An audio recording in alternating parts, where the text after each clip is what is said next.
On last week's episode of Chapo Trap House, our heroes learned that mixing rocketry with romance is a recipe for ruination. Can the Capone boys get to the bottom of this cosmological caper in time to abort Enoch Musk's torpedo of terror? Or will they suffer the slings and arrows of the mad magnate's outrageous fortune? Find out on this week's thrilling conclusion to Musks of Nyarlathotep.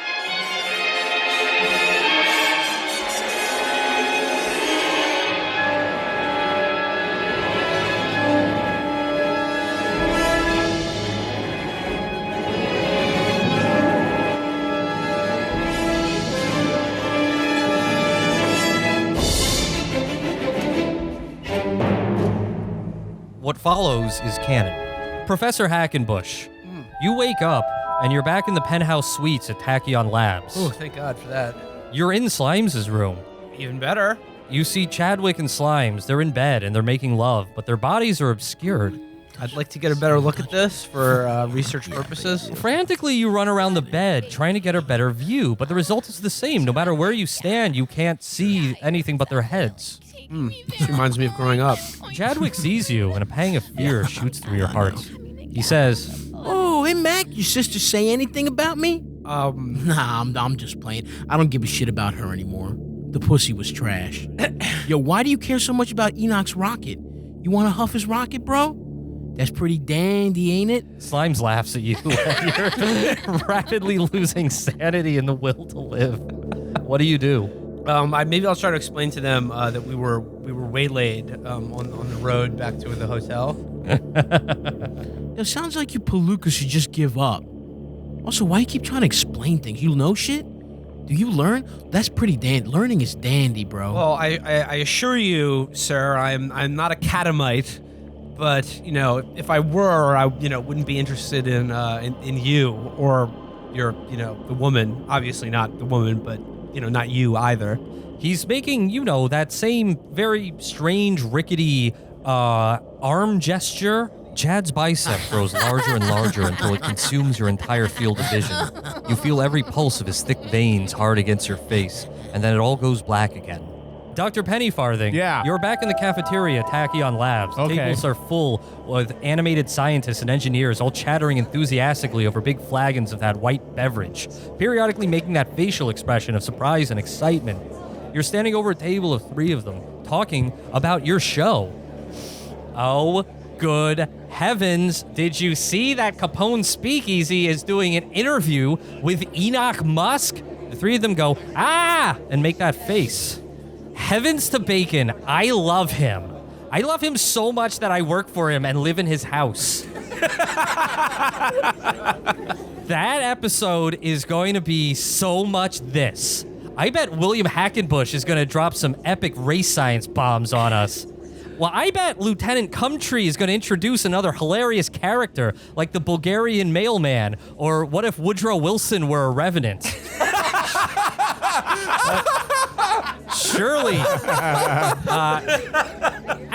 Surely the only thing that won't be epic will be Dr. Pennyfarthing, who's categorically the worst member of this radio show.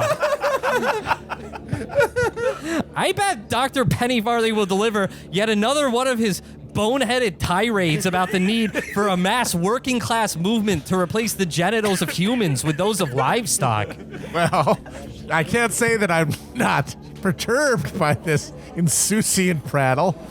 My hand, I must admit, strays towards the pommel of my sword cane. I have a strong urge to cut this ragamuffin's head clean off, but I out of decorum and a need to maintain operational security, stifle these feelings, and I guess I just sit here and listen for more actionable intelligence. The door-to-door survey we did about our show revealed that, while 67% of respondents say I'm the most aware of the Slavic problem, you're in fact the plurality of listeners' favorite host. So, don't worry about these guys. It's that knowledge that will keep me from just slicing this half-wit in twain. Yeah, don't read the pamphlet that our fans hand out. Matt, the next thing you hear... Not good, dude. The third Toxic one... community. The third one says, perhaps Dr. Pennyfarthing will find himself in another hullabaloo akin to the time he posed for an autochrome at Fatty Arbuckle's house.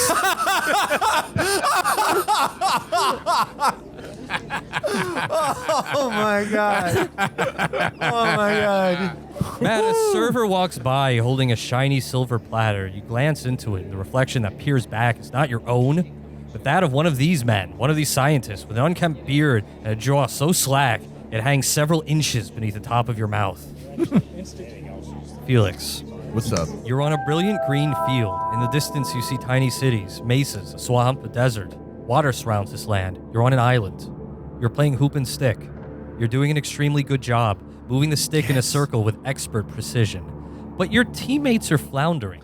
One of them is merely doing an erratic dance like a Quaker might do.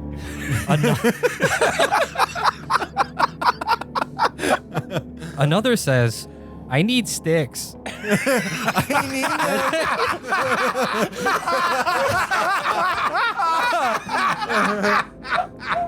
Then they all say,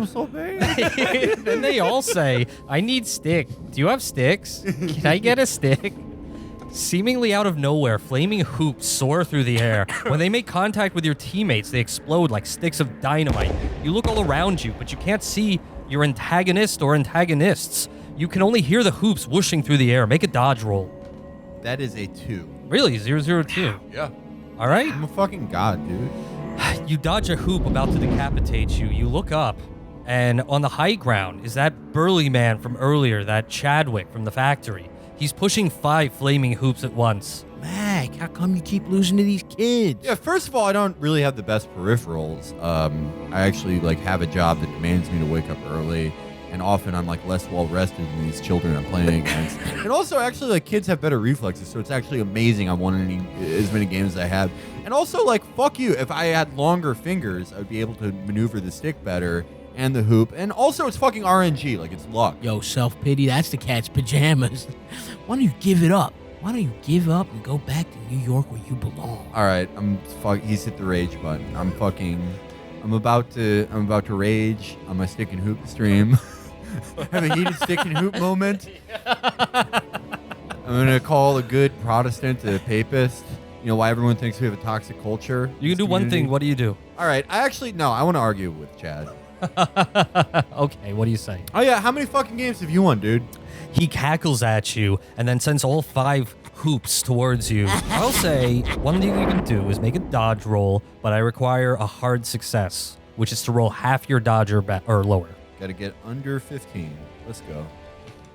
All right, no, I didn't technically get a hard success. It's 27. Roll better, but I do want to point out that Chad, that's not an argument. So laugh at me and throw that fucking flaming bullshit at me. Oh, and you have explosives, dude. Wow, you're really fucking skilled, man. You're so good at the game, Chad. You dodge the first 4 hoops, but you turn your head in the last second. The first one crashes into your face. Everyone, make a sanity roll, please. All right. Well, I failed. Oh, thank God I passed. Oh dear, I failed as well. Yeah. Matt, Felix lose 1 sanity. Man, are y'all Donkey Kong? For your 'Cause you're unnerving bananas. dreams. Matt and Will lose 2 sanity. 20. No, I'm down to 17. 17. Teetering on the edge of insanity. Yeah. All right. Damn, I think my friend got BPD. Fuck. The 3 of you awaken. You have massive headaches, and that bumpy ride isn't helping. Your arms and legs are bound. You're on some sort of truck bed. It's the crack of dawn. You see the morning sun piercing through the tops of gigantic redwood trees. Now what? We could. How about we attempt to loosen our bonds by I'm gonna position I'm just gonna sort of roll over and position my mouth near one of your sort of nether regions and try to bite through the ropes binding you together. All right. Tightly but snugly. Okay, let's go. You do that, and you hear a banging from the cab of the truck. Hey, cut that shit out. Why don't you mind your fucking business? What happens in a open truck bed is none of your business. Here's what happens. At the very least, even though you're tightly bound, you can still kind of sit up in the truck and see your surroundings. The truck passes through a wooden palisade and then slows to a crawl. These grounds are not at all like the natural surrounding vegetation. These grounds are lush and fertile. A well-manicured topiaries abound. There are gorgeous fountains, statues of nude men. warriors, emperors, gods in the classical style. Peacocks roam around. In the distance, you see men like the ones who assailed you, all clad in black with black berets doing jumping jacks. On another side, you see men sitting in a circle, cross-legged, periodically crying and yelling. Damn, this is the kind of gym I wish I had. The truck crawls to a halt in front of a gorgeous wooden chalet. The men from the cab get out and they loosen your bonds. They drag you in front of another man. You see he has a badge on his black tunic. It just says the number 2. He greets you. Number 2, dude. You're the officer of poop. I didn't say that to him, but I had that in my back pocket. You if thought things it. get bad, don't worry, I have that one. Officer, these I'm bound in such a way that it's cutting off circulation to my wrists, and this is not a proper shibari style bondage, which is of what I'm used to, and can basically prevent any kind of safety hazards. And, like when doing a role play scenario. Officer, I just want to say to you, I honor your service and sacrifice. I was disgusted the way that Shoeless Joe Jackson knelt when they played Captown Races at the World Series. Ignoring what you say, he bows ever so slightly and says, Capone boys, it is a pleasure to have you here in the walled garden. I give you my most sincere apologies for the way that we brought you here, because this location is very much so a well-guarded secret, and we don't know yet if we can trust you. Yeah, no, dude, you can trust. No, dude, I keep all the secrets. Like, my cousin told me that he has a cleft dick, and like, I've held that as a secret until now. You're the first person that's found out about it. How about the first step to establishing trust is respecting my safe word, Calvin Coolidge. My safe words are Calvin Coolidge. I'm saying Calvin Coolidge right now, and I'd really like to, untie these bonds, sister. He nods, and the other men untie your bonds.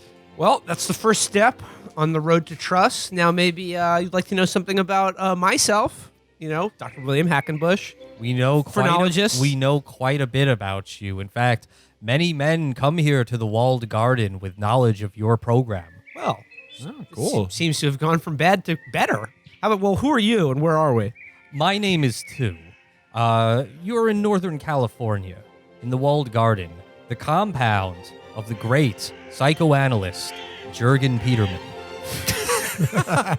Without knowing anything about this guy, he sounds pretty cool. You all know about this guy. He's one of the most famous intellectuals of your time. He's part archaeologist, part philosopher, part psychoanalyst. In fact, a very new field, of course. He was very, very big during the first 2 decades of the century, but in the past few years, he disappeared from the public eye. Wow. Mr. Jurgen Peterson, this is when I saw his lecture that he gave on the Edison film Train Pulls into Station and how it's undermining essential masculine values in our society. I was rapt and it changed my life, sir. Yeah, he destroyed Steamboat Willie. He absolutely obliterated No, I mean, that like film. the Betty Boops are weakening our society. Yeah, absolutely. Like when the way she danced with those ghosts, that was a cheery, like an eerie premonition of totalitarianism. Right, and it shows that women, they summon chaotic afterlife energy. He's right about that. Yep. I love this guy. Yep, I love this guy. You are familiar that Peterman went underground or disappeared from the public eye around the time of the La Voyage dans la Lune prequel that introduced female characters into that canon. I don't blame him. This is a beautiful walled garden, and I'd like to hear what Mr. Peterman, why he's brought us here. Tu says the following: Our agents have been observing you in San Francisco. We know that you have access to Enoch Musk and Tachyon Laboratories. You are the only ones that we think can help put a stop to this rocket. Why do you want to stop it? Yeah. I'd like to watch it just go into space. Yeah, you're not rooting for him? Peterman can explain more. Maybe he should do that. Tu leads you inside the chalet. It's gorgeous and massive. The walls are cluttered with strange and eclectic art, Soviet posters, Mandarin scrolls, African masks, things of this nature. You notice two things. One, there are many men wearing black tunics and black berets, cleaning, constantly cleaning. And two, they're all men. There is nary a woman to be seen. Even the peacocks are male. You are led up a grand staircase to a set of double doors guarded by two men. You see from their badges number 7 and 9. They nod and open the doors. Inside is a large bedroom. An old and sickly man sits in the bed. He is surrounded by uneaten plates of meat, thick steaks barely touched, an entire suckling pig with just one bite taken out of it. With a limp hand, he beckons you to come close. I think we should approach him, Dr. Peterman. This is a fellow Dr. William Hackenbush, also a prisoner of academia, if you will, in the rather unfashionable field of phrenology, which continues to be assailed by the illogical and unscientific.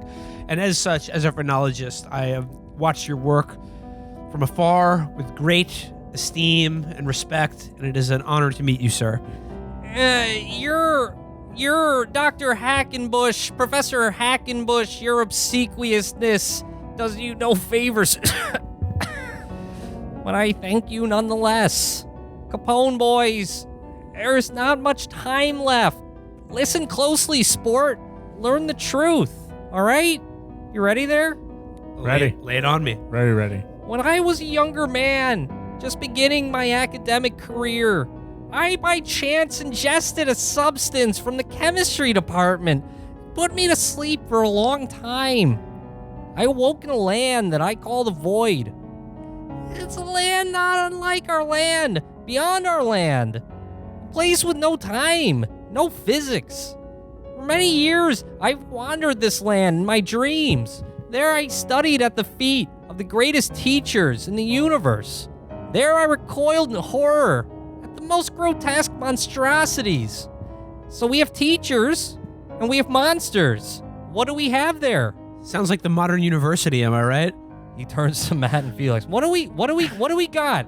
It's fucking not good, dude. I can tell you that. Miss me with it is what I say. That's Miss me with right. it. That's right. We have chaos. Okay?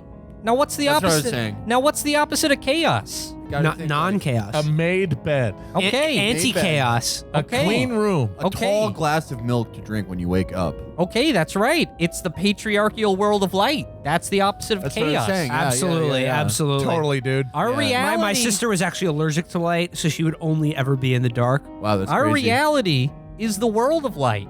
But that reality, that other void reality, is mapped onto ours, hidden by a gossamer curtain, never truly apart from ours.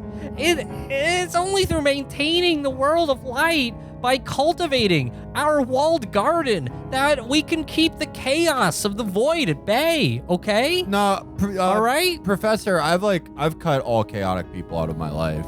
Like after I just went to rehab, sir, I'm sober. Next to the realm that we live in, there's a realm where the rules of physics, math, logic, and reason don't apply. Are you talking about a different dark universe or the humanities department of a major university? Boom. Dude, fucking get their ass. Dude, let's go. I should note here that he looks very sickly on the edge of death. Professor, are you like dying? My mental travels have taken their toll on my corporeal frame, but my end has been accelerated. I have been poisoned. By whom, Doctor? I can only suspect the forces of chaos. Our scientists have determined apple cider was slipped into my gravy. Oh, that sucks, Not man. apple cider. That's known to be a madness instigator. Poison! It's poison! Like most of the food that we eat. But with the void. Now, what do you think? In the law of opposites, secures our world from chaos. Or the chaos of the void. Explaining the void. You following this? Male energy. Energy, the phallus, and like a big steak with no salt or sauce or anything. Hierarchy, okay? Hierarchy maintains order. The Egyptians knew this. That's why they gifted us the pyramid, okay? In our time, The lowly Swede toils in the fields, so the noble congressman may be well fed. The wife darns socks, so the father's feet may be clad, okay? That's the order of things, is the hierarchy. And the forces in the void, you know what they want to do? What they want to do? They want to upend this hierarchy, okay? That's what we got. They want to tear a rift into our world and bring chaos into the world. That's elementary, okay? What Dr. Peterman is describing sounds a lot like what I witnessed at Eon Flux's headquarters, or Enoch Musk's headquarters, when his girlfriend Slimes was rutting with the Chadwick beast, who, again, insulted me deeply. That guy's a fucking pussy. Slimes, that one, the chanteuse. Oh, you notice her garish purple hair. You see that anywhere? That's right. It's called aposematism. It's a warning signal used by animals to ward off predators. Throw them off her trail. She wants you to keep away. But even in the void, there's hierarchy. Atop that hierarchy is Azoth, the emperor of the gods. His plenipotentiary is a figure I've met many times in the void. I've done battle with him, okay? A creature known as Nyar. And now you have met Nyar as well. What? Wait, First of all, Professor, that's not your word. I don't think I've met any Nyars. Oh, recently. Really? All right, sit down. Buckle up, why don't you? All right? When hierarchies break down in human societies, a figure inevitably appears, okay? Figure who preys on the weakness of men and the lack of order. I've identified 3 such figures in my studies. In the 3rd millennium before Christ, there emerged a leader in the Nile Valley known as Nephrin Ka, the Black Pharaoh. Okay, he tormented the Egyptians with dark magic before he was put away by an alliance of Mesopotamians led by the great hero Gilgamesh. Peterman gestures towards a hieroglyphic frieze in his bedroom. You observe it, you look at it closely. The first panel shows a burly man making that gesture that one arm is raised and the other arm is downturned. Behind him are 5 females. In the second row of that frieze are 5 males who are making walking with a long stride, looking downward. There's only 1 female in that frieze. This is all striking a deep resonance with me, both as an academic and someone who is exposed to slimes and the Chadwick creature that we saw at Tachyon Labs.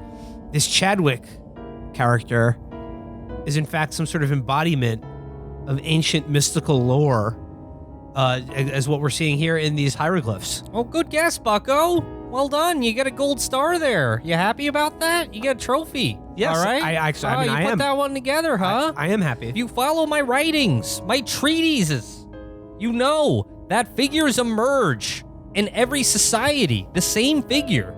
In the 12th century, the Mongols became weak after permitting women to ride horses and abandoning their wrestling traditions for throat singing. You know this figure as Temujin. He brought terror to the entire Asian continent, stopped only by the disunity of his children. He points above him. Right above his bed is a portrait of Genghis Khan. But you're all familiar with line drawings of the Great Khan, right? Of course. But normally they just show his face and a little part of his upper body. They don't show his arms, but this one does. And his arms are unmistakably the arms of Chadwick Lawler. It appears that this Chadwick figure is sort of a recurring avatar that cycles throughout history, that appears at certain moments, as Dr. Peterman was telling us, to to challenge order and introduce chaos and insult intelligent and cultured men such as myself. Chadwick rears his ugly head and destroys everything. And it's like, the Spartans, they had a great society because they did order. They went beast mode on their kids. And Chadwick probably showed up. He was the Persians. Like, it was Xerxes, Chad? Peterman pulls a big tome out from his bedside table, opens it up, and says the following. In the last century, the powers of Europe's kings waned due to the abandonment of their great traditions of incest and hemophilia. Perhaps you're familiar with this man. He holds it up using pretty much all of his old man strength. And it's a lithograph of Karl Marx. But he's also making that same arm gesture. Oh my his God. legs rickety. There's some bulbous aspect coming from where his genitalia might be. Chad is trying to fuck Europe. Europe is the most sacred part of this world because it's ruled by cousins who hate each other. In these past 2 decades, America, God's world of light, has become what? Mongrelization. Yeah, this fucking, pull up your pants jazz music. I hate it. That's dude. right. Yeah. That's right. It's the unbearable present. Women's suffrage, public transportation, Irishmen. They've destroyed our hierarchy, our masculinity. They've invited chaos into our realm, okay? Dude, go off. It used to be like it was between me and my meat producer, like how many Polish fingers were in my ground beef. And now, like, you got that guy like Upton Sinclair. It's suddenly his fucking business. No one minds their business. And look, we don't have order. And Chad's gonna fuck us all. Chad's gonna fuck us all, just like in that unfair... I don't want to talk about it. It's unfair. I'm gonna get my rematch. They've all made us easy prey for Nyar. Now Enoch Musk, who had a chance to be a great man, is clearly under the sway of Nyar. You've met him. You've met his latest avatar. It is unmistakable. Chadwick is an avatar of Nyar, and I saw him. I witnessed personally in images that will be seared into the limbs of my brain until I receive the blissed release of death. Him praying at the altar of Nyar, the female sort of a Bathsheba, a temptress character. I'm talking about Slimes.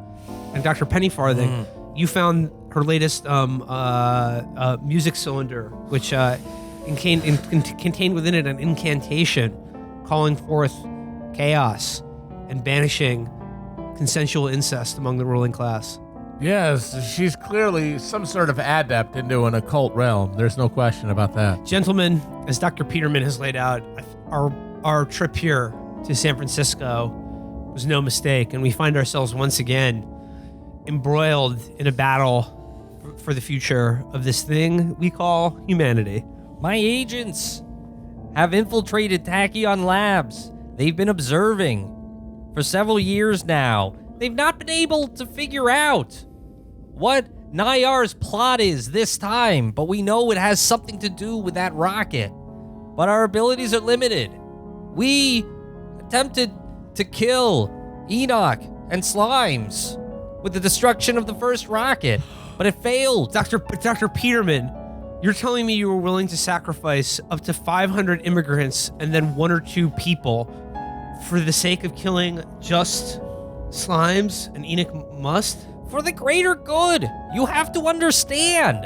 It is the only way. Why did the world just fight this cataclysm? Why did hordes of young men run to their deaths in fields of machine gun bullets, mustard gas? To protect the order of consensual incest among the ruling class. Exactly. Yeah, their cousin was the best. To protect the hierarchy. But we've lost it. We've won the war, but lost the peace. Dr. Peterman, you have kidnapped and used rather incorrect, but it's okay, Shibari-style bondage on the right man.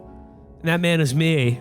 And we have a secret passes to Enoch Musk's shindig in the desert where he's going to do his second rocket launch. I think I have an idea about what to do. Oh, Dr. Hackenbush, this reminds me of another vision I had of a movie that will come out in the year 2018 called Venom.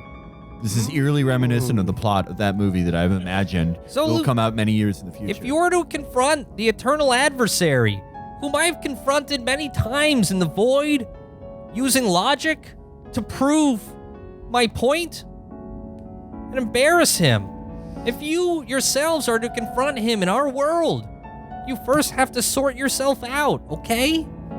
I mean, there's nothing unfinished in me. No, I don't know what you're talking I've got about. my life together. In the morning, you are to go into the void, and you are to face your greatest fears, your greatest desires. It's only so nothing. through mental fortitude that you can survive this. Many men have tried. Many of my men, they failed. If you will stop the rocket, you will have to do this, okay? You got that? Is that good with you, sport? Well, I've literally never been afraid in my life. So I could actually do that right now, but I'll wait for everyone. It's fine. I'll wait. I'm apprehensive, but I'm willing to put my life and now incredibly tenuous sanity in the hands of a man who I think is very clearly well-adjusted, sensible, and healthy. I mean, dude, he's only eaten beef since we've seen him. And that is the clear sign of somebody who knows what's up. I will follow him to the gates of hell. I've told you all that I can for one day. Please avail yourselves. The resources in my chalet. Believe me now. I'll see you bright and early tomorrow morning for your trial. All right. Sweet dreams, doctor. Okie Peterman falls asleep, and 2 leads you out of the room, locking the doors behind. As Dr. Peterman said, you can avail yourselves of the facilities here. It's important that you get some rest, considering all that you've been through in the past few days. By avail ourselves of the facilities, is there a library or any ancient tomes I could go through to maybe learn and prepare myself for my void experience? We certainly do have a library, and you're welcome to check it out. We also have a gymnasium, a medical ward, classrooms. I believe wooing artisanship is on tap this afternoon. And as well, if you find it necessary, male bonding therapy. There's time for each of you to check out one of these things. I am the doctor here, so I should probably check out the medical facility. One of my greatest fears is that I hit my head and I forget how to get pussy. So I want a backup plan in there. So, like to take the courtship class, please. Okay. And I will check out I will avail myself of the male bonding sesh. We'll start with Matt. Matt, you head to a medical ward where it's a series of beds, hospital beds, with the same black tuniced men, some of them in traction, various levels of injuries. Standard things, moaning. They're all hooked up to IVs with a brown substance going into them. You recognize at least one of them as your assailant from the last night. Oh, snap. It's time to get some payback.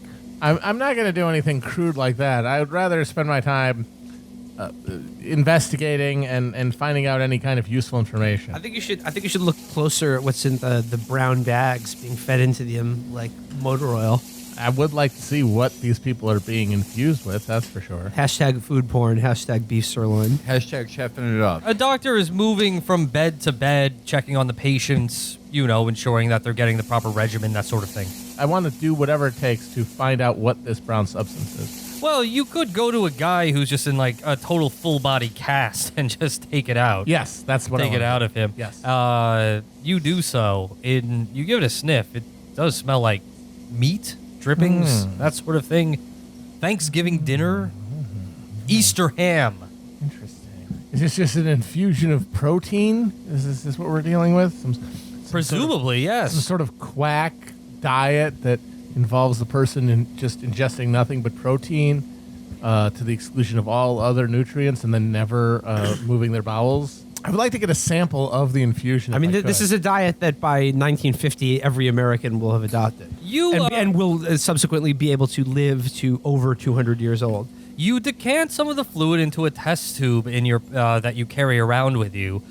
In the bed beside you, not the one with the man in full traction, the patient crawls out of it and then crawls up you and then grabs you by the lapels and says, "Please, tell me I'll make it. Tell me that Daddy won't be mad at me." You get a look at him. He's got that same slack jaw that the scientists at Tachyon Laboratories have. I just don't want to be surprised by everything so much. I'm not that delighted by things. I don't have feelings. No. Good luck. Clearly in some sort of Anatolia. He touches your head and says, I saw it. I saw it. I was there. I couldn't do it. You get a look at his lapel. His number's 15. Pretty high, presumably. What did you see? I saw my father. I couldn't do it. I couldn't do it. I tried. What couldn't you do? I couldn't make him love me. Just no, Daddy. You couldn't make him love me. It doesn't take Fathers a aren't medical role. fathers aren't supposed to love their children. I don't know what's wrong with this guy. It doesn't take a medical role to know this man is in the throes of acute hysteria. A primordial terror at being unlovable by their father figure. That appears to be what I'm observing here in this ward. Felix, where did you say you wanted to go? I'm going to the courtship station because I'm afraid. I'm not afraid, but it's like one of my understandable, like, misgivings about our adventures. That I'll hit my head, I'll get a concussion, and I'll forget how to get laid. Forget how to get that There's a goop. whole wing of classrooms. Most of them are empty today, but one of them is full. You peek inside, and the instructor notices you.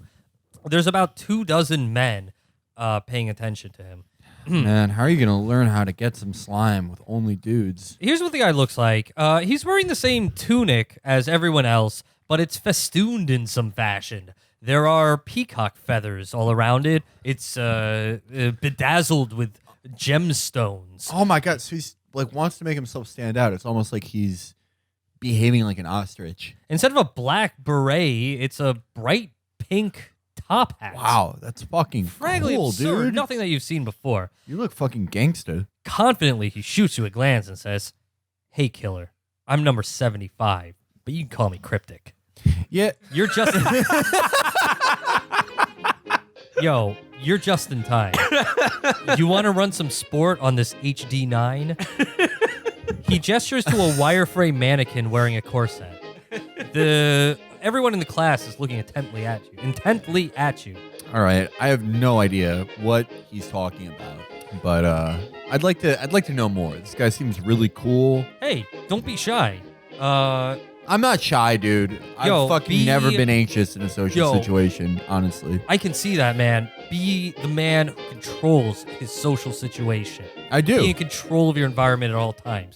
Just go up to her. Go up to All the right, shippy. I want to go up to the. I go up to the mannequin. And I'm supposed to like do the lines that I do, where I'm just fucking slamming flappers. Okay, I walk up to the mannequin. Not doing so good. My child, it's the 10th year anniversary of my childhood dog dying. My back honestly hurts. Been traveling. I haven't gotten to play telegraph checkers. It fucking sucks. I hate tour. I think I probably have cancer. Like 100%. Make a persuade roll. Felix. Okay. Fail.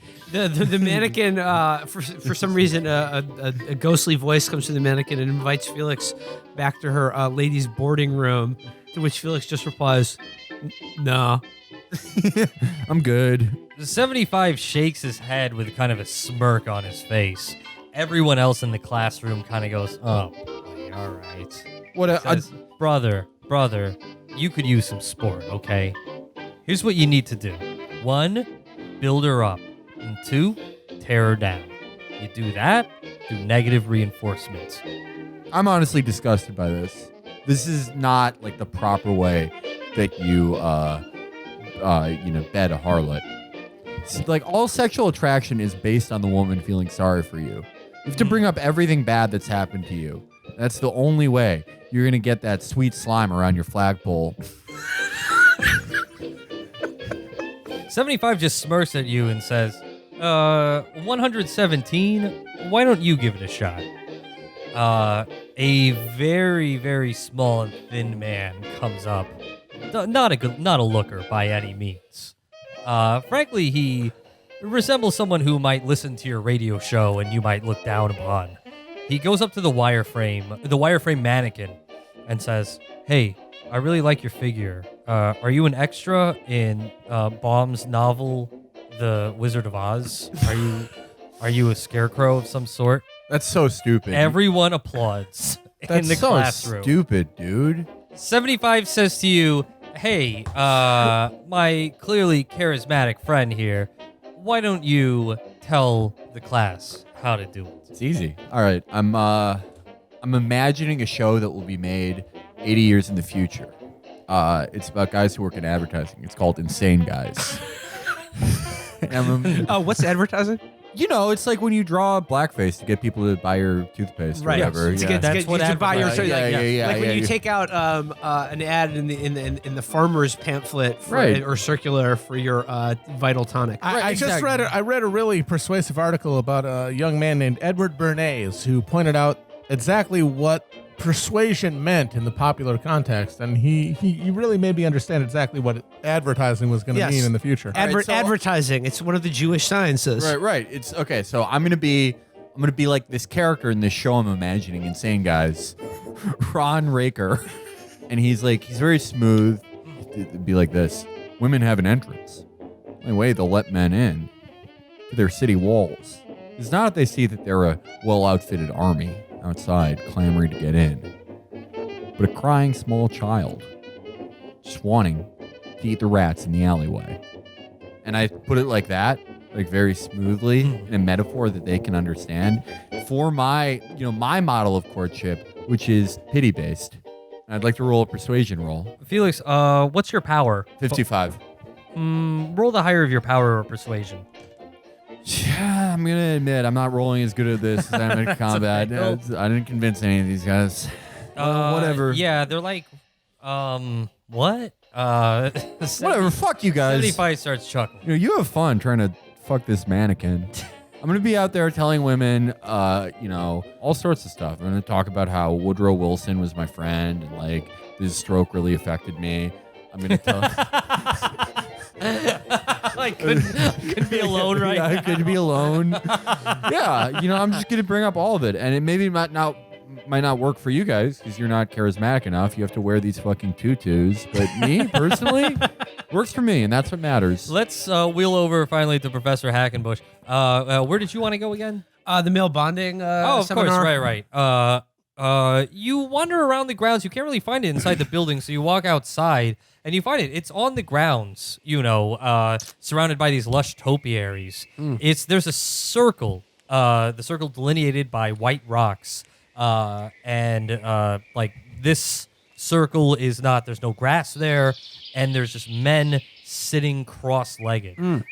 There's a man in the center beating bongo drums. I'd like to, step into the circle. Yeah, no, he beckons you like, hey, come on, let's let it all out. I'm, usually not one to be known to, let it out or let anything in, but No, just let it out. all Let right. it all out. all right, I'll sit down and then You immediately sit down Yeah. and then just drum, and on the third beat, everyone just shouts. I go, Father, why did you only look at me through a mirror? Father, They all go, Father, and then they recite their own individual Father, thing about it. Father, why did you only make eye contact with me through a mirror? Father, why would you only converse with me in classical Greek, Latin, or Sanskrit? One man stands up and says, Father, I'm sorry I tried to play with Raggedy Ann dolls. I didn't mean to. Father, I'm sorry I didn't die in a coal mining accident like you always wanted me to at age 12. Father, I'm sorry I bet my money on the bobtail nag. I should have bet the bay.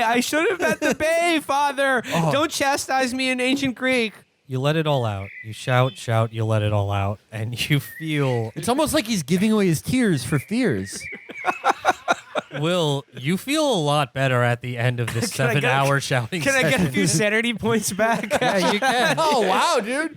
You Hell just yeah. made one of the greatest deals I've ever seen. Will, Can I roll go a, back up to Will, all right. roll a d6 and gain that many sanity points. That's how therapy works. You cry and then you All 6? get. Woo! Let's go.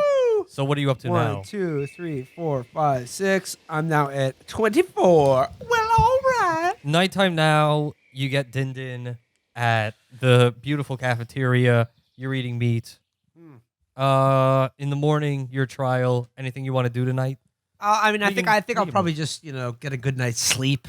Could be rest helpful. up. Yeah. Yeah, I want to be on the top of my game in the void. Everybody go to full health, and if you're not already, I believe All you right. should be. Yeah. Back up to 10. We love it. Yeah. It's morning now. You wake up at dawn, ready for this ominous trial. 2 brings you back into Peterman's room. He has multiple gravy IVs hooked up to him. He looks frankly worse than he did the day before, if that's even possible. He just looked like a Maybe he has some kind of awful beard now. I don't know. Just theoretically, He looks like a skull with hair, honestly. But he says to you the following: "There's only so much I can do to help you while you're there. You'll have to figure it out on your own, okay? Just remember these things before trying to fix your life. Sort yourself out. Clean your room. Consult the ancestral spirits. Then you'll know what to do. Are you ready? You ready for the voyage?" yes, sir. Absolutely. A man comes in, totally silent, has the number 3 on his black tunic. He has a silver tray with him. On it are 3 lines of a white substance. He hands you a straw, each one of you. I'll do 3 lines, 1 in each nostril, and then 1 in the other for good luck. You do the first one, Okay. and then you motion to do the second All one, right, and all he right. slaps you Okay, on the all right. Felix and Matt. No thanks, sir. I'm sober. I'm gonna bump that shit.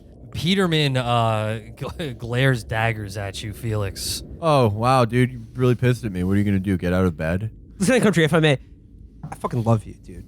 Like, no, I'm like the respect I have for you, man, is fucking total and complete. It's total and complete Absolutely. You're respect. fucking and amazing, and what dude. we've fucking done here. You're the greatest. No, what? No, shut the fuck up. Well, the one thing what we've done here with the Capone Speakeasy and fucking being here in the beautiful walled garden of Dr. Peterman and fucking like just fucking dragons here together. I like this is you, this is me, this is fucking all of us, man. And I just love you and respect you so fucking much. And I think we should fucking do this shit right now. Okay, And fine. you've been sober for like a good 5 or 6 hours. Yeah, 5 dude. or 6 hours, yeah, since fucking I woke reward, fucking reward yourself, dude. You're a fucking you're so right, warrior. you're so You're a right. fucking champion. All dude. those other people in rehab, they were the drug addicts.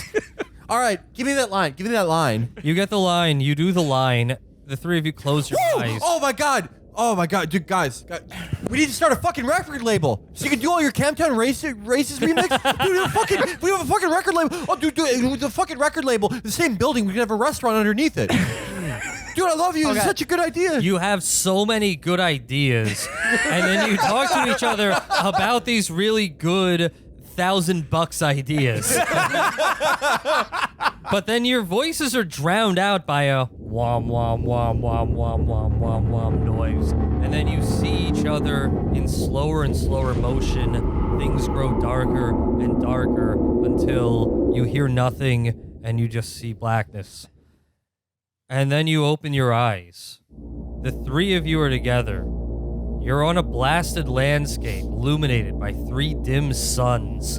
There are crystal outcroppings dotting the landscape of purple ground. Milling around you are gigantic lobsters.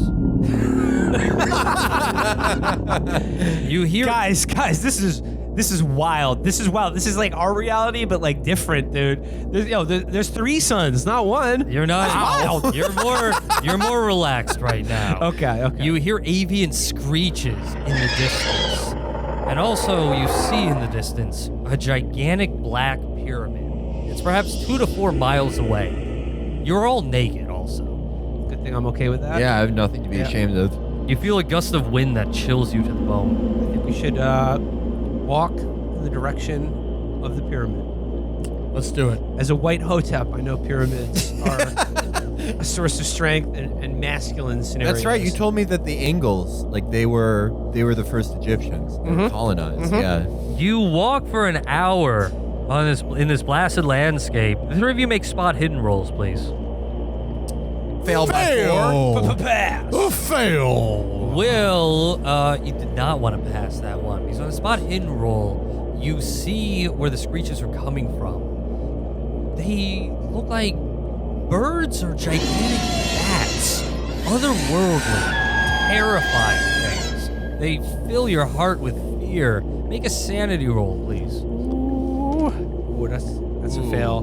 That's a fail. Lose one. Not your best, my dude. Lose 1d6 sanity. Yeah, I wish you'd delete 6 points of sanity, brother. Not your best look. Okay, 6. I back down to 17. I've lost all 6 points of sanity that I regained during fatherly counseling and drum circling. See that's why you never cry. 'Cause you're just gonna lose that sanity. Here's what happens. You sprint towards the pyramid. Your two compatriots attempt to keep up with you. You reach it first. You feel murderous. You feel violent, frankly. You're out of control. The three of you there in front of the entrance of the pyramid. It has 3 door-sized glass panels. You each stand in front of one. And each one of you sees a different vision in the glass panel. Dr. Pennyfarthing, here's what you see. You see your father. Your father, old Colonel Pennyfarthing. Wearing his U.S. Army garb. He has 5 dozen arrows in his back. Father! No! This is what my son became. You know, we fought for westward expansion, and instead of continuing our fight deep into the Pacific, here you are engaging in ungodly experiments. I'm sorry, Father. I'm trying my best. Lieutenant Cumtree, here's what you see. Your own father, a decorated Rough Rider. We're in the Battle of San Juan Hill. I thought I raised you in a military family. Here you are stealing valor up and down Europe.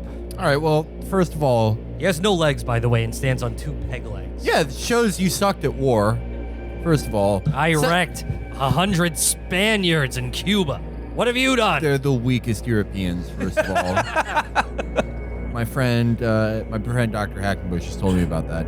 Second of all, okay, this is just me and you, Dad. Yeah, I did lie. But my lying brought me to the greatest war of all time. The lying against, the goop gods. The war against the goop gods. And I'm kicking their ass. I'm What the kicking hell are their the fucking goop ass. gods? I'm kicking their ass. They're a hell of a lot more stronger. They're a hell of a lot more stronger than the fucking napping pussies you fought in Cuba. We had goop gods. We called them Filipinos.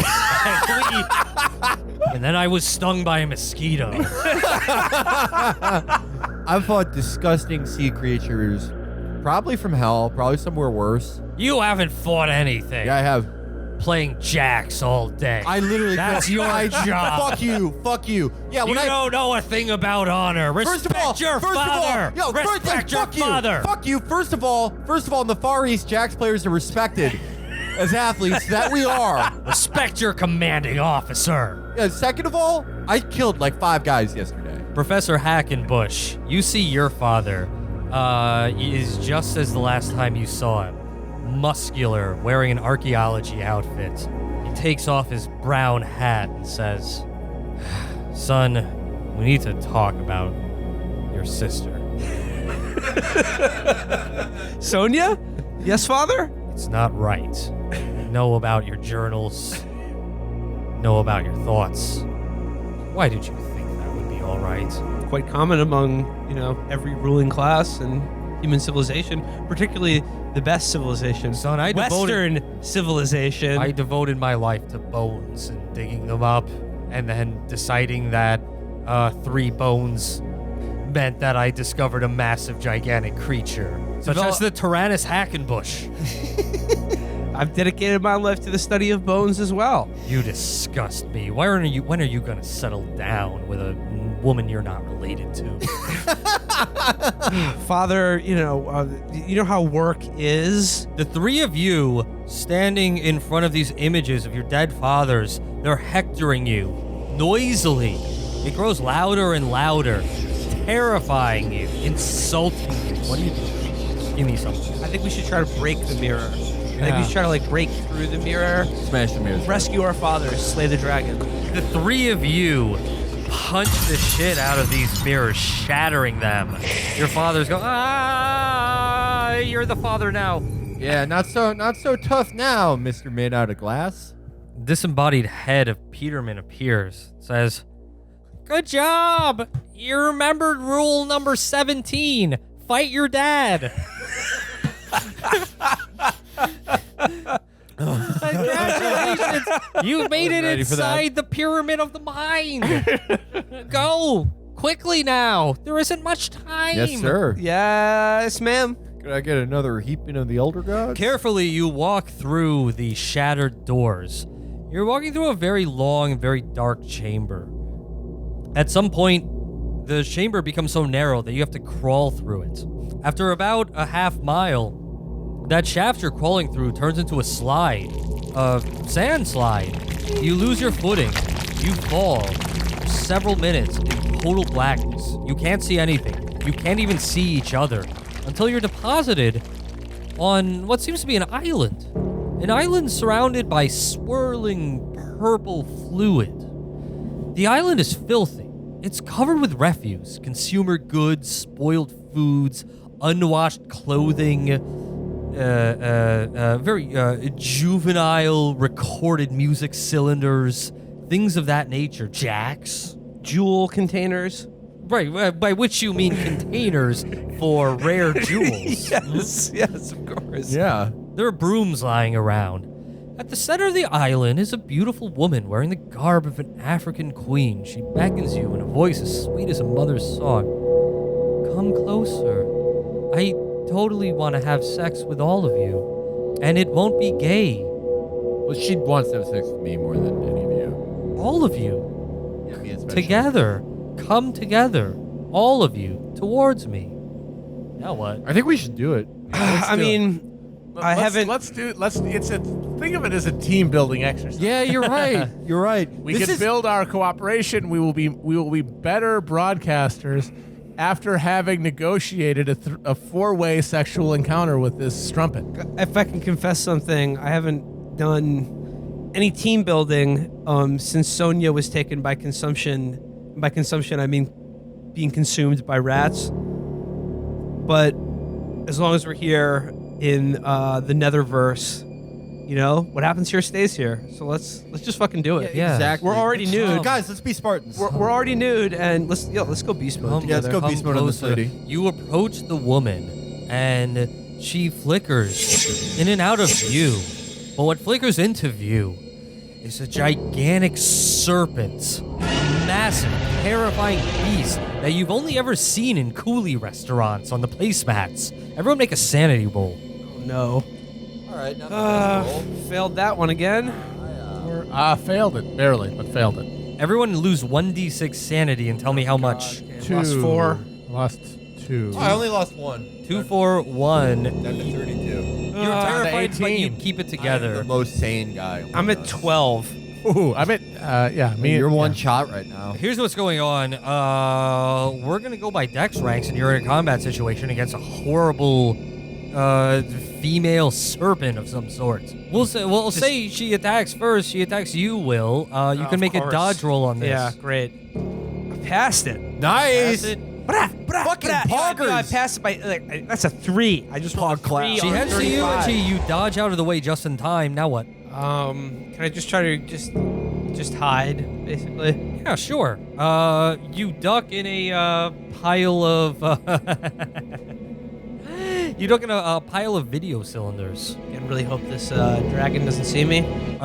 Felix, you're up now. So, It's gigantic, massive, and terrifying. well, I'm not afraid. So, are there any like sticks I can rub together on this island? There are brooms. All right, are there any like open flame sources or anything? Wait, Not guys, that you can see. there are brooms on the island. What are done with brooms? Sweeping, Yeah. What's on the island? clutter, Sweep waste, it. Let's sweep dust. the clutter into the ocean. Yes, dude. I think recycling's sus, but let's do it this time. Let's That's what recycling fellas, is. Fellas, let's grab these brooms and let's go to work. Oh my god, great idea. Felix? I'm ready to start just sweeping all this trash in the ocean. You grab a broom and you start sweeping into the ocean. As you do, the serpent gives this cry of pain, horror. Ah! They always are nagging. Dragons, It's like, okay, I'm finally sweeping up the island, and now you're fucking complaining. dragons do be nagging, Yeah, though. I hate it. Matt? Help us sweep. Dude, Yeah, sweep, I sweep. sweep. Yeah, I dude, sweep. come on. I sweep. You do, and it's the same impact on the dragon, who now looks to be injured in some fashion. Keep sweeping. Next I combat am punishing all the crabs and corals in there. round. It goes after you again, Will. Of course. Make a dodge roll.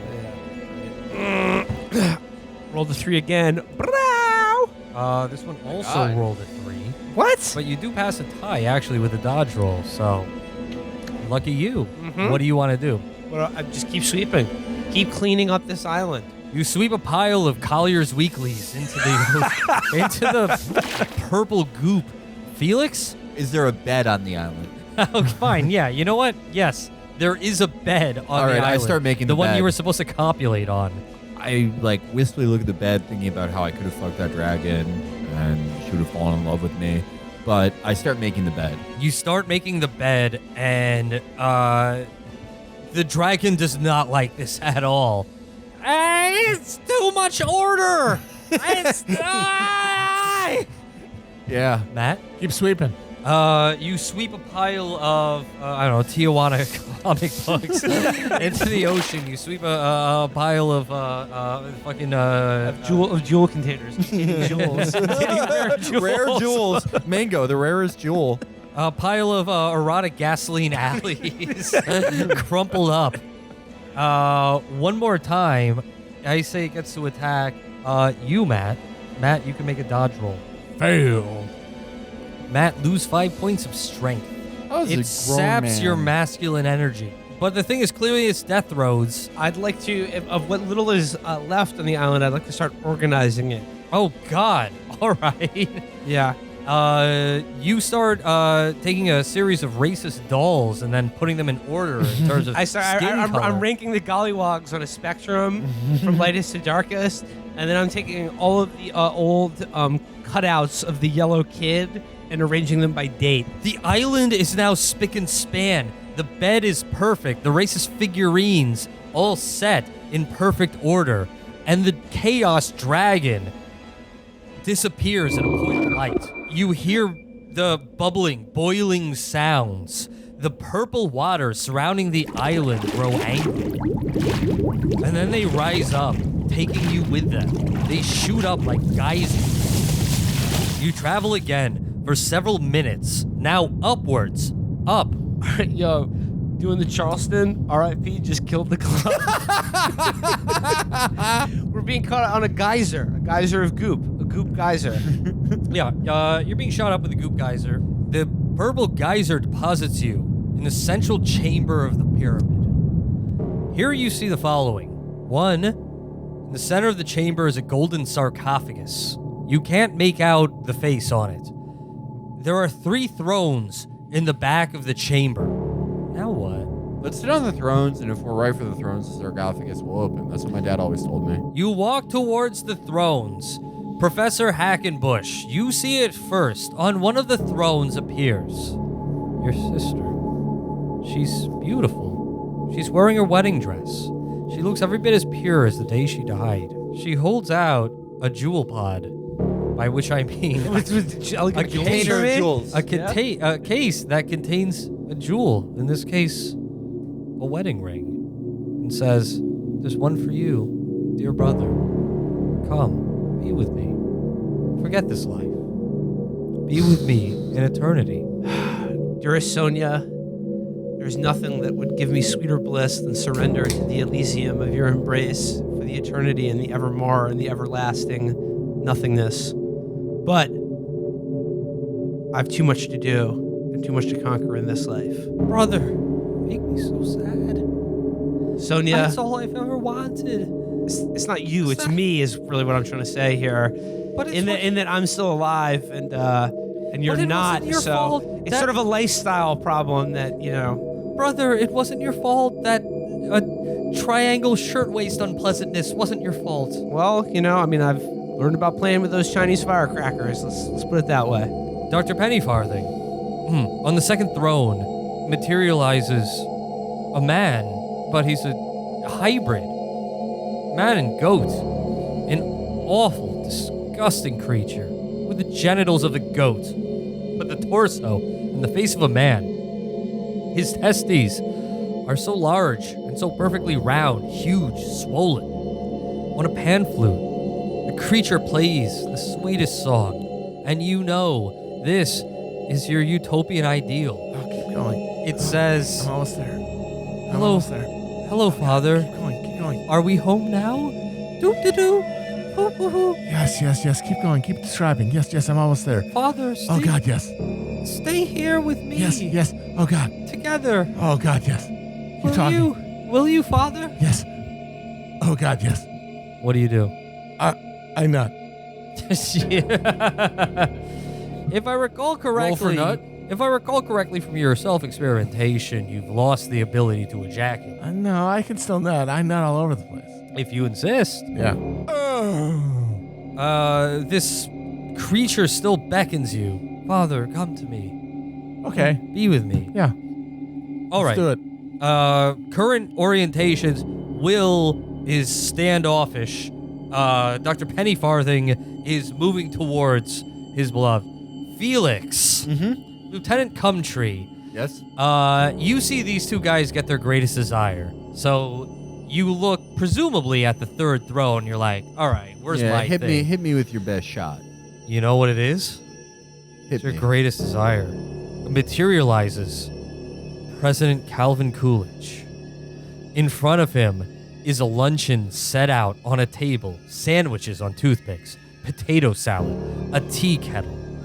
The president says, Lieutenant Cumtree, how about you sit down to lunch with me, the president? This has been been the reason I've done everything. I've just wanted to have a delightful picnic lunch with Calvin Coolidge. Everyone that knows anything about me knows that is the only thing I actually want. All the lying, all the spoken word poetry, all the killing. It's your greatest desire. It's It's literally lunch the with the only- president. Yeah, it's all I want. What do you do? I would love to go beast on those sandwiches with you, Mr. President Calvin Coolidge. You're please. a god, sir. Come now. All right, Come closer. I am. Come be with me. Yeah, I am.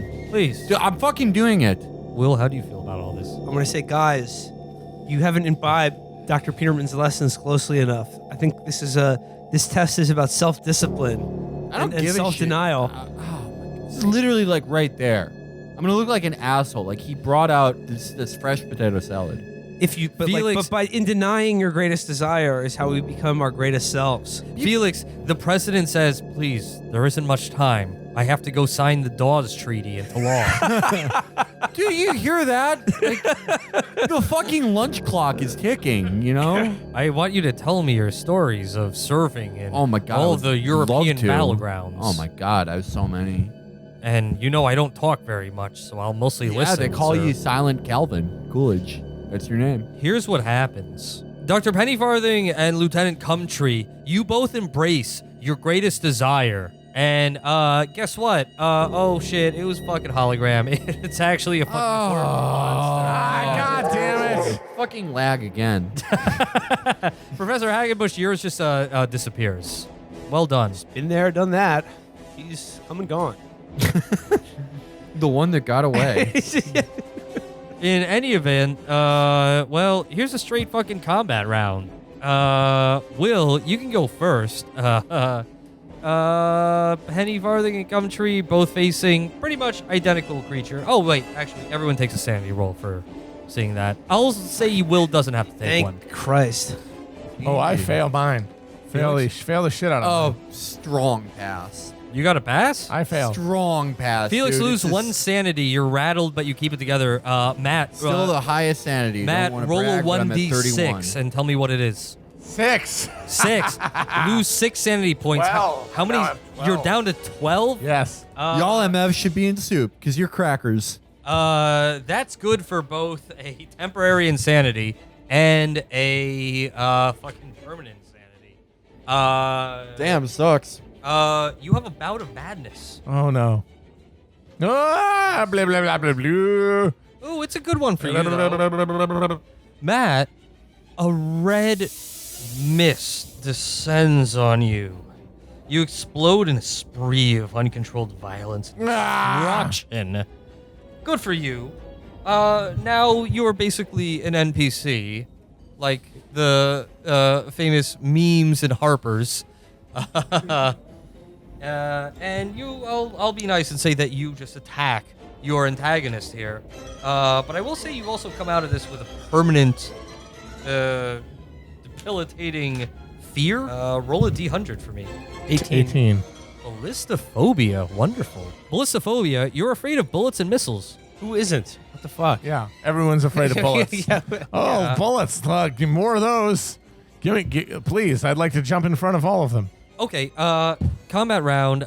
Will, you can go first. You see Professor Hackenbush, terrified now in front of this. By the way, the creature is like a grotesque tumor type thing. It doesn't look super powerful, but it's awful. It's terrifying. You can keep it together.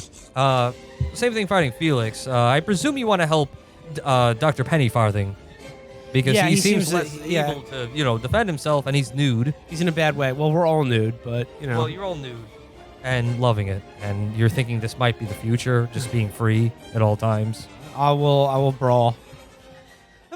Pass. Fail. 4. Do your hand-to-hand unarmed brawl damage. I think it's 1d. 1d3.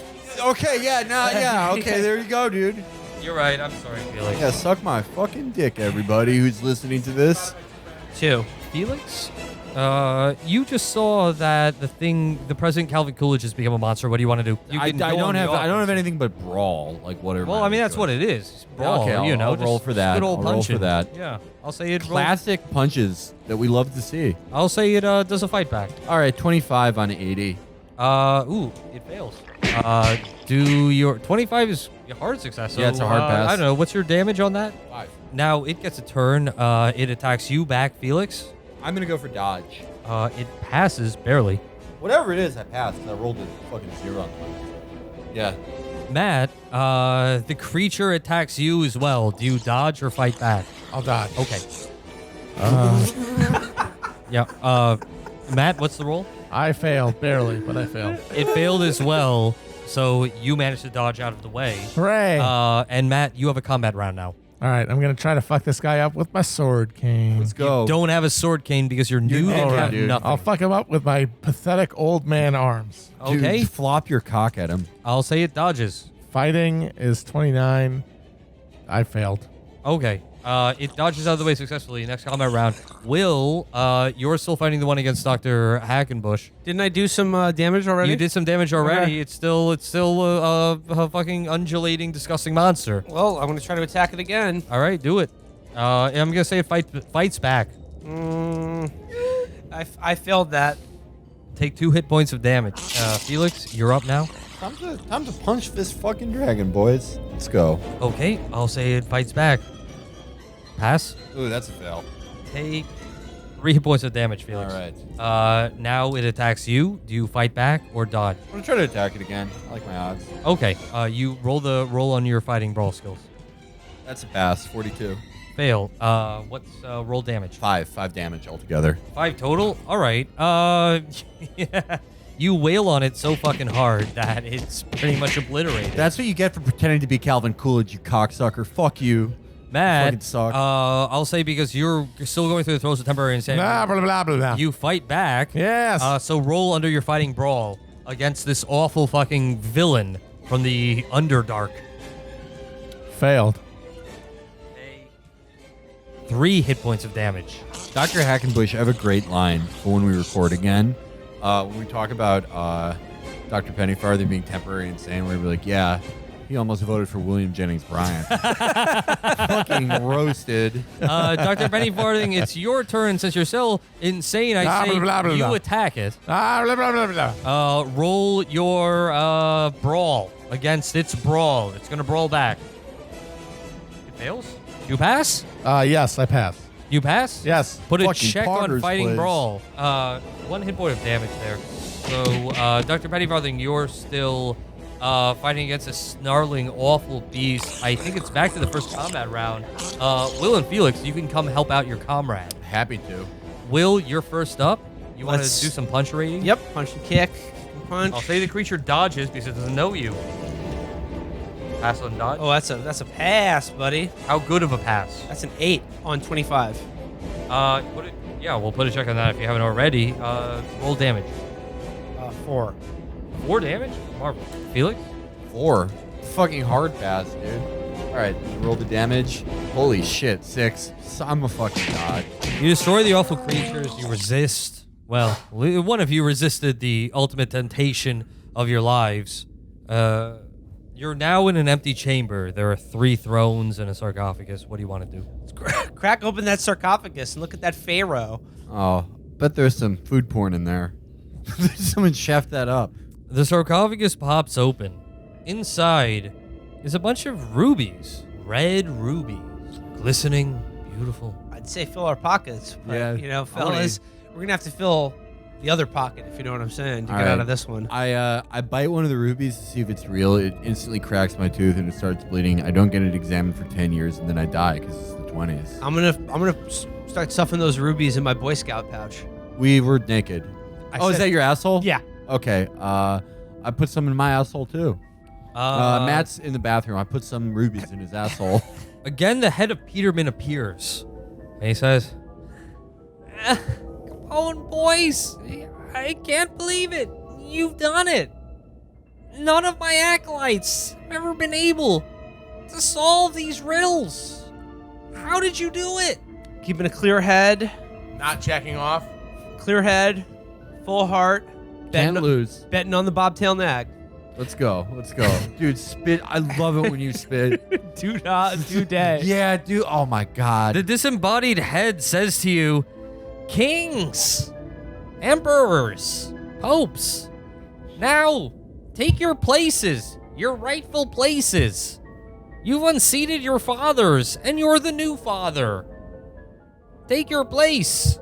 It kind of like looks over to the thrones. Damn, I became my own dad. I'm gonna park my boy pouch right on that Yeah. throne. Yeah, let's get on there. Hmm. Let's. The 3 of you sit on the thrones, and necklaces materialize on you. Inside in the center of the white crystals.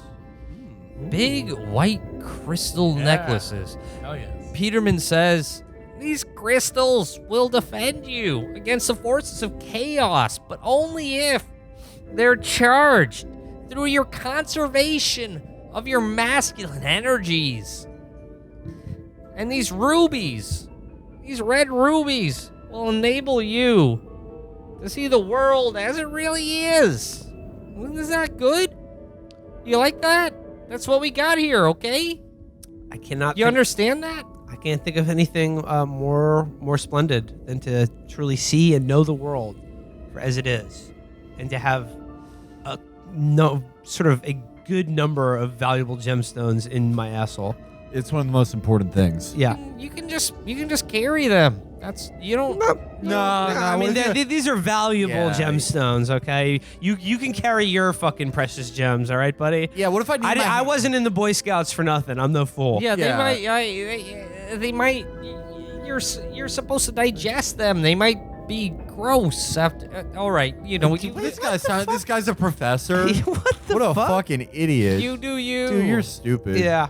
You do you. But I've done all I can to help you. It's up to you now. Wow. All right. It always has been. Guys, It always has been up to me. Once again, fate of the world is entrusted on humble, ironic radio show hosts. well, guys, Amateur vaudevillians, because that's what politics is. Listening to a vaudeville radio program and identifying with it spiritually and emotionally. That's what it means to do politics. And as well, getting mad about these radio programs when they say something you don't like. well, guys, I think he's right. It's like we got naked, we defeated our fathers, we almost got fooled into having a false picnic lunch with Calvin Coolidge. We overcame it, and now we're kings. We've got assholes full of rubies. Lieutenant Gumtree, is that still your greatest goal, to have lunch with the president? 100%. Okay, cool. I've never mentioned it in any of our previous episodes until now, but yeah, no, that has always been the unstated motive for my character. Though I would have to say, Professor Hackenbush, You're free now of your compulsion towards your dead sister. Now I can finally, now I can really start living. Yo, last year was practice. Yo, last sibling, that was practice stuff. Yo, I'm gonna get a new sibling though, and that's the playoffs. Yo, I'm gonna bust her down. Awesome. You awaken together in a big bed. Dawn peeks out through the tops of redwoods outside your window. You are all wearing the white crystal pendants you had on in your dream. The red rubies you pilfered from the sarcophagus are also with you. Any injuries, sanity, stat losses you suffered also continue to impact you. On the nightside table beside you are pieces of decomposing meat. Delicious. Wonderful. 2 enters the room with a tray of glasses filled with a brown liquid. He looks shocked to see you. Have you done it? Have you sorted yourself out? We sure have. 100%. 2 puts down the tray and rushes over to you. He takes one of your crystals in both hands. By the Father, these came from the void? Pure, genuine void crystal. You know it. Oh, the memory. I'm all covered in crystals. My watch, void crystal. Necklace, void crystal. He's got drip. Drip. Cufflinks, void crystal. Oh, the memory of your conquest will not soon be forgotten, Capone boys. And your victory came not a moment too soon.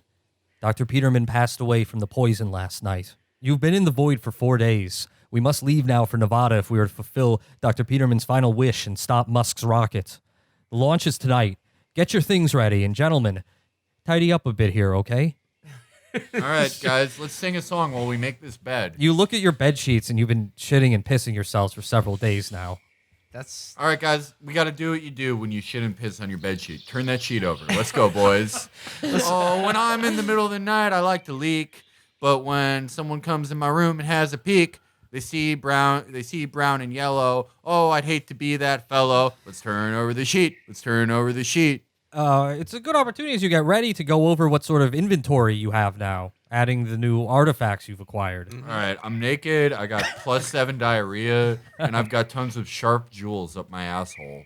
and we have our amulets as well. Oh, yeah. And we're all plugged up with rubies.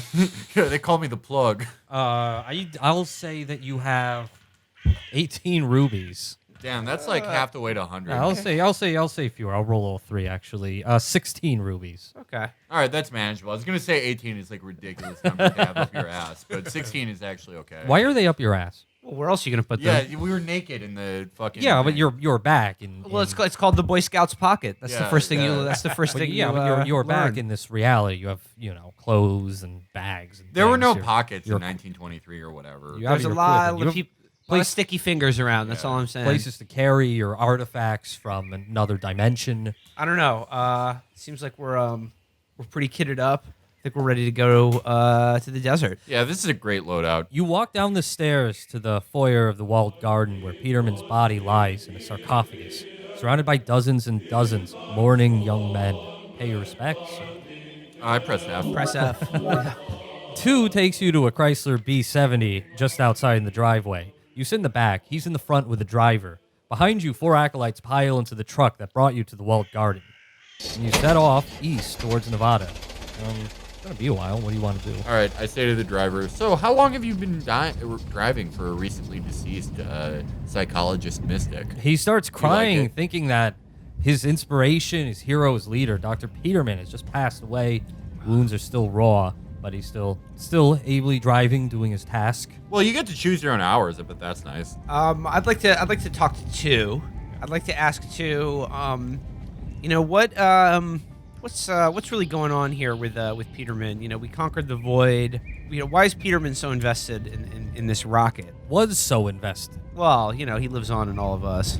Indeed he does. Because I'm sure, as he told you, this Chadwick figure is the same figure that he's met many times in the void. This being of chaos. And Right. he's having to fulfill some sort of nefarious plot, but we don't know exactly what the plot is. My guess is the rocket will be used to open some sort of gate into the chaos void realm and bring the chaos dragon and sort of feminine energy into our masculine world. Folks, I think we are in danger of being bimbified.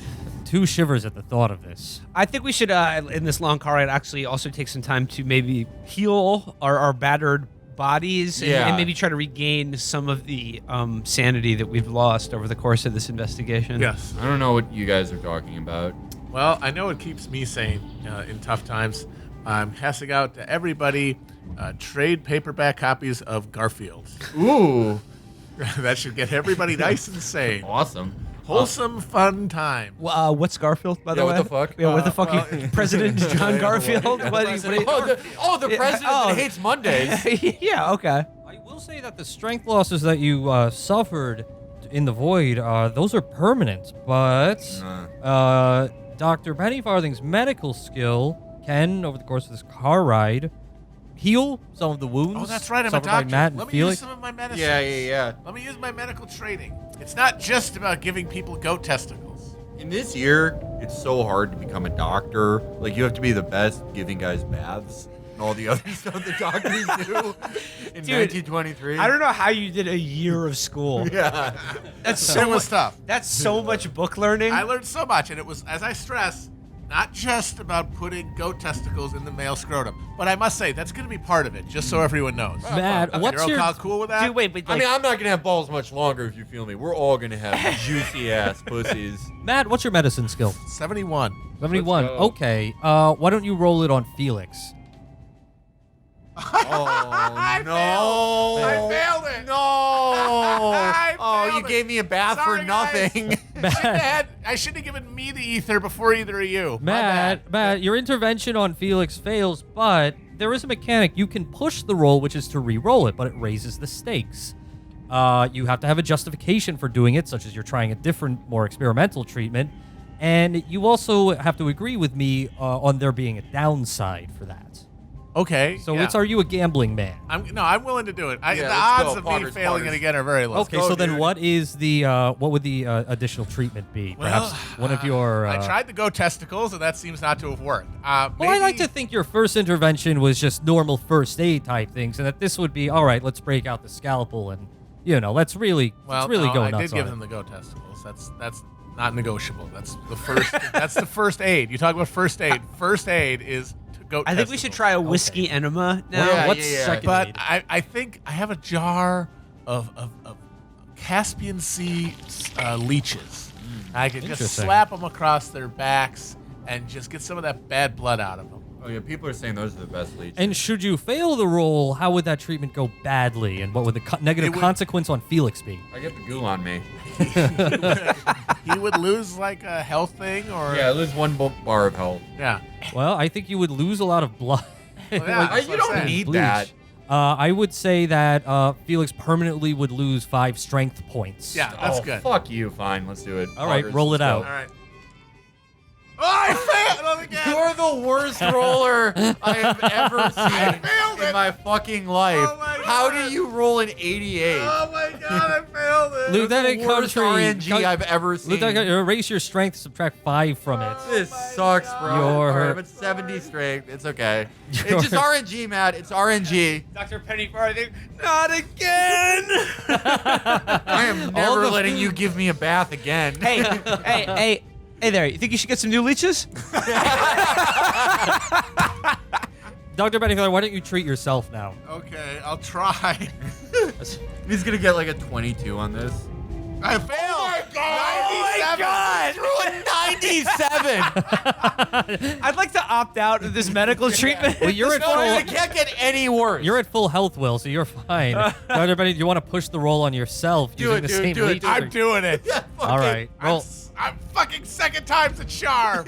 Roll it out. Fourth time. As Professor Hagenbush looks on in terror, you administer the same failed treatment to yourself. Yes! Pass! Big pass, 27. Pog champ. Regain 2 hit points, Matt. Yes! So that puts you at what? 5, 7. 7 now. Good. All right, I'm at 7 HP too. There are no heals in this game. It sucks. Oh no, it's a very punishing game. You drive east all through the morning, passing through forests, mountain valleys, gorgeous natural vistas, untainted by industry. Any contemplations, ruminations? There? I really wish there was some industry here. Yeah, I could there really. needs to be industry. The hostile, sort of violent, alien starkness of nature fills me with revulsion. This should all be fucking smokestacks. Not long after noon, you're in the scrubland of northern Nevada, and then desert, utter nothingness. This is beautiful. It is mid to late afternoon. You're driving over a flat and cracked landscape. The only landmarks you see are low, dark rock formations in the distance, presumably the Black Rock Desert. There are vehicle tracks around you. Very soon, you will not be alone. And then in the far distance, you can see the outline of a tall structure still quite far away. As your vehicle gets closer, you can make out tents around it, and then a massive throng of people surrounding it. The crowd seems to be tens of thousands large, perhaps 100,000, which would make it the largest city on Earth. This I don't think that's true. must be Holocaust, lad. The largest city in human history. No, Not even no, close. My, There are millions. my yeah, God. Cities with 20s, millions no. of people in the 20s. The largest city in 1925 was New York City, which had 17,000 people. Well, I mean, I'm not going to argue with that. He had the stats to back it up. Yeah, I Yeah. guess I forgot. Yeah, Sorry. no, do you remember global population in 1925 was 500,000 people?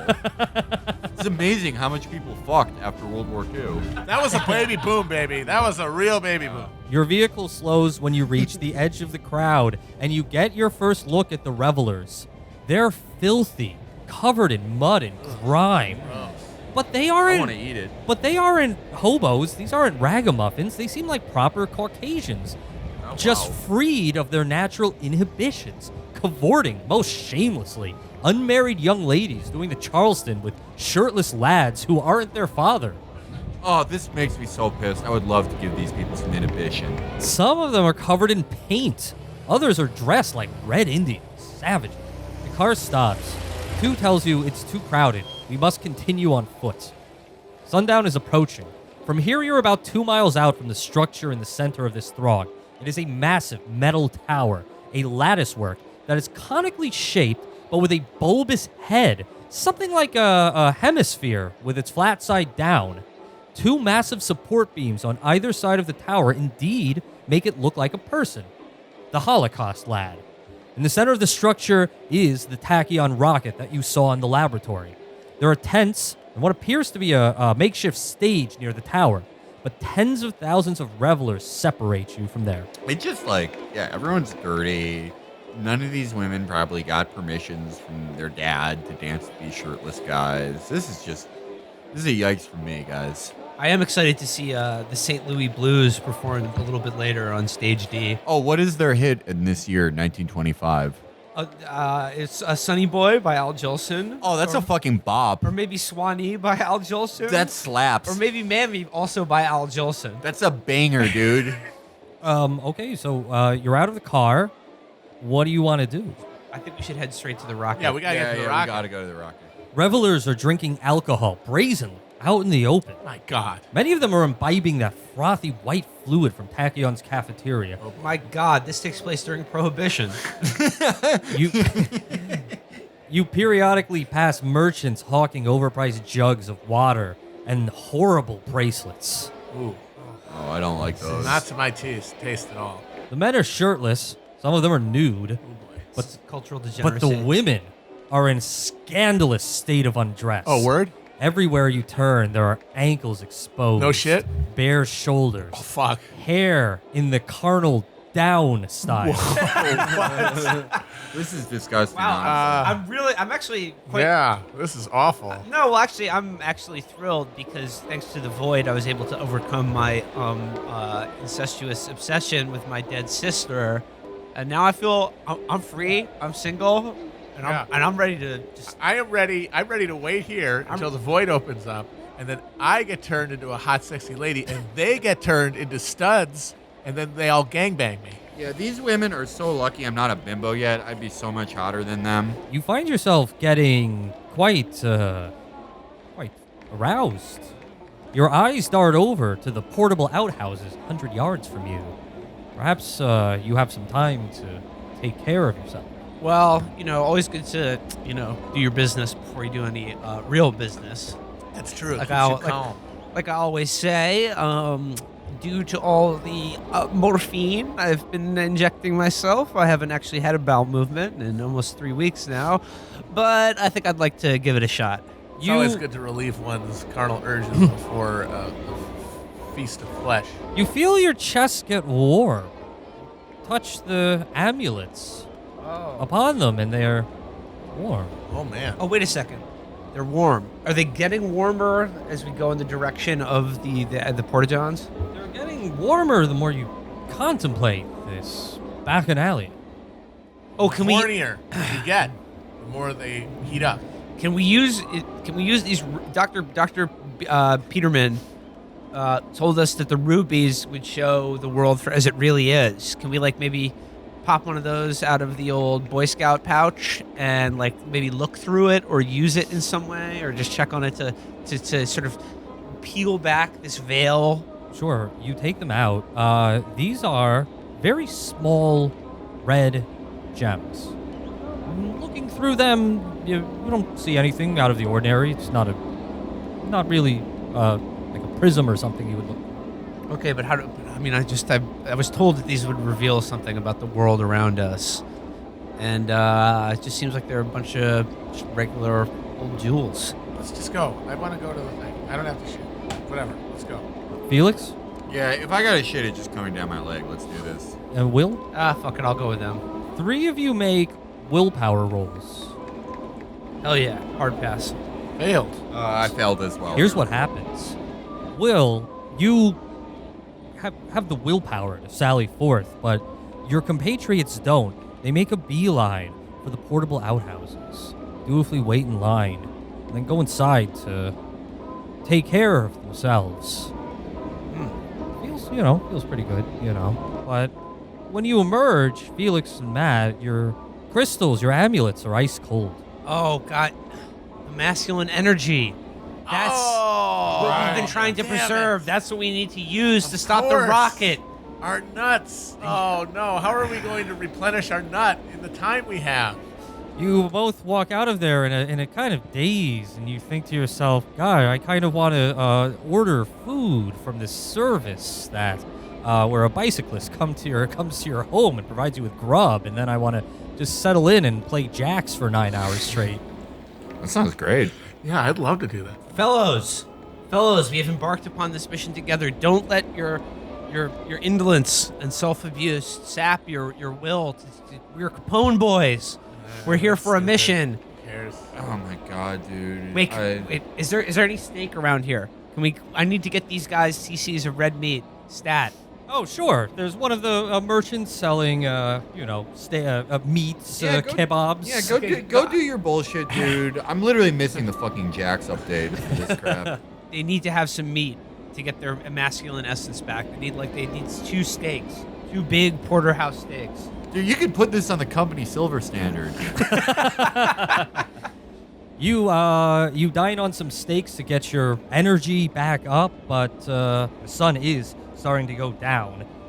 People are starting to assemble by the stage, by the rocket platform, but you're getting closer. As you get closer to it, you see in that hemisphere above it, there are men up there, engineers, Tachyon Laboratories, presumably, making final adjustments, things of that nature. So as you've been walking around, the women in various states of undress, the men fully nude, which is very normal for men, of course. One thing you realize is that most of these men they have the same slack jaw, that you saw from the scientists and engineers, same patchy beards.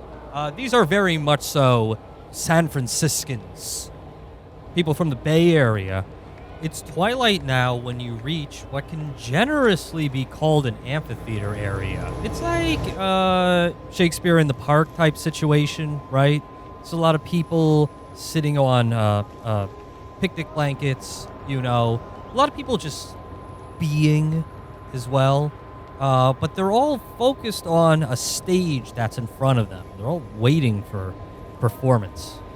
Behind the stage, ringed around the Holocaust Lad apparatus, is basically a series of interconnected tents. Think like a ring of tents. They bear the Tachyon Laboratories logo. Presumably that's where the heavies are. There's also just a ton of armed guards all around. Let's split up and investigate these tents. See what's going on inside. Yeah, let's tent it up. I want to remind you that you have VIP passes. Excellent. Beyond the backstage area, there are 3 tents of note. You'll each pick one of them. I'll roll dice to determine which one you each get. We'll start with Felix. Now, I want to note this. Since you're splitting up, none of you know what the others are doing. You can just disregard that. Felix, you reach a tent and flash your ID badge. The 2 guards nod and they let you in. This is your old pal Charles Lindbergh's tent. It's very nice. It's like a posh dressing room, basically.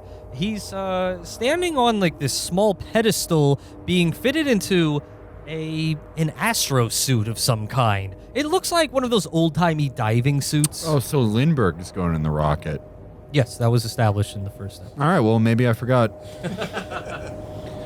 We've done like 3 of these over the course of a month. They all take 7 hours and are recorded at 9 p.m. for some reason. I'm going to forget some things. The thing that you've asked me for a year to do again. It's all about timing, dude. All right, let's go. Let's figure this rocket shit out. Okay, he's basically doing like last-second adjustments to his spacesuit. There are 2 engineers from Tachyon Laboratories fitting him, taking his vitals, things of that nature. He sees you and hails you over. Ah, Lieutenant! Good to see you. Come to see me off, huh? Yeah. Before you go on that big rocket, just wanted to give you a classic hello. Come closer. I would love to come closer to you. I'm going to do it. I move my legs to come closer to my friend Charles Lindbergh, the pilot, and soon-to-be spaceman. He waves away the 2 Tachyon Laboratory scientists to indicate. Yeah, go have fun with those other suckers. Here.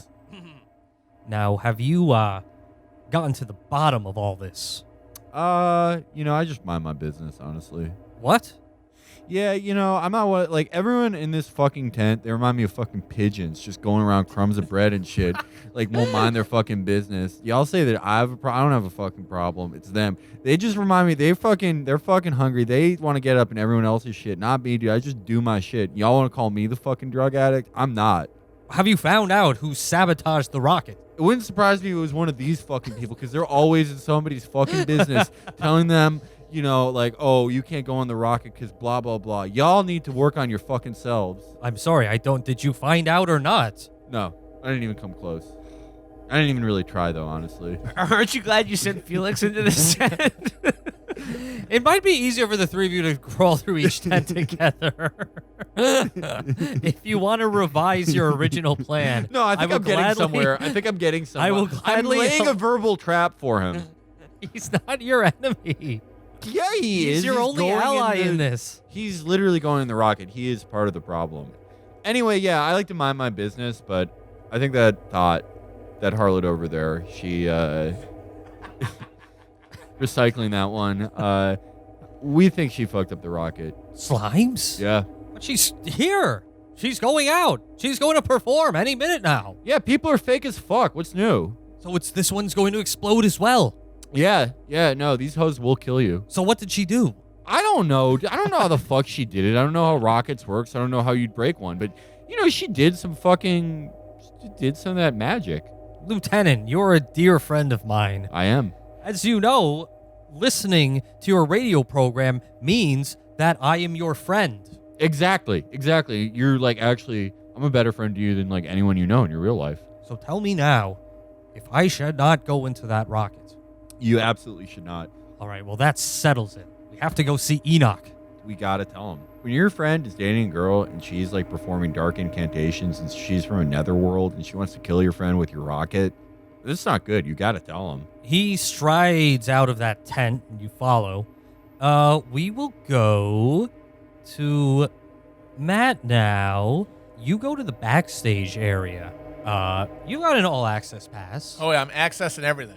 Backing that access up. Okay, you see whatever the 20s equivalent of roadies are. The porters moving around, auditory devices, an orchestra tuning up their instruments, various makeup and set people. It's like the backstage of a play production. Overture, down the lights. This is it, the night of nights. That one? Yeah, sure. Why not? Sure, cool. Is there anyone I can talk to or find out what's going on back here? Sure. What the procedure's gonna be? Walter Matthau is there. He's speaking to a young journalist. So what's gonna happen? What's the exact procedure for this launch? Glad you're here. Come backstage to see the magic happen. Well, it's all scheduled down to the second. Enoch is gonna come out. He's going to introduce Charles. He's going to show the people the first Astroman. Then Charles is going to go up into the Holocaust lad, into the rocket, where he will be piloting it. And then Slimes will come on, and she will perform a concert for everyone. The music that has taught people that it's okay to be sad and it's okay to be a woman. And then after her big finale, the rocket will go off into space and then land right back down a few miles away from here in the desert. Okay. Is there going to be anything loaded into the rocket besides Lindbergh? Has that happened yet? Is it already in there? No. There are no Slavic children necessary in this rocket. We've conducted all the tests that we need. All right. Unless there's somebody else who looks like they might have different information, I guess that's it. There are sub-areas inside this tent. In one, you see makeup, wardrobe people coming in and out. Also heavily guarded, this area. That certainly makes it a place that I'd like to check out, but it might be difficult. Might be able to sidle in there if you're curious. If not, that's okay. Nothing's necessary for you to do. I'd like to peek in there if I can. Make a stealth roll. Barely, but I missed it. I have a 20 and it's 28. Still a miss, but I'll say you at least snatch a glance in there, even though you don't really work up the courage to sneak in through the front. The flap that you find is too small, but you see her, Slimes. She's sitting in a makeup chair, hair done up in curlers, that sort of thing. Her purple hair done up in curlers, barking orders at the various people all around her, very sycophants who are doing up her face, things like that. Very, very much so a diva. The worst. What do you think about her? Just a thumbs down from me, fam. Not a fan of Miss Slimes, of her music, or of her temperament, or of her desire to destroy Earth. Well, I guess I can't do anything else around there, so unless there's another spot in the tent that is separate or noteworthy, I guess I'll leave. Okay, we'll stop. We'll pause there and we'll go to Will. Now, Will. Yes. Here's the tent that you head to. You walk up there and you're gonna waltz in this is just normal for me, wearing your badge. The guards out front and say, "It's off limits." I mean, I have a VIP pass. I don't know what you think I'm entitled or not entitled to, but I'm entitled to all. It says here on the badge. Who are you? I mean, do you know who I am? No. I do a radio show that's almost as popular as the Happiness Boys. Is Mr. Musk expecting you? Yes, of course. I just interviewed Enoch Musk for my radio program, which, again, I stress is almost as popular as the General Motors Good Time Tire Hour. One of the guys goes inside. They look at each other, and one of the guys goes inside. He comes out, nods for you to come in. This is Enoch's tent. It's messy.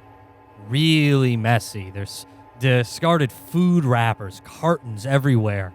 More of those balled up tissues that you saw in his bedroom at the Tachyon Industries lab. This hoe needs to enter the void.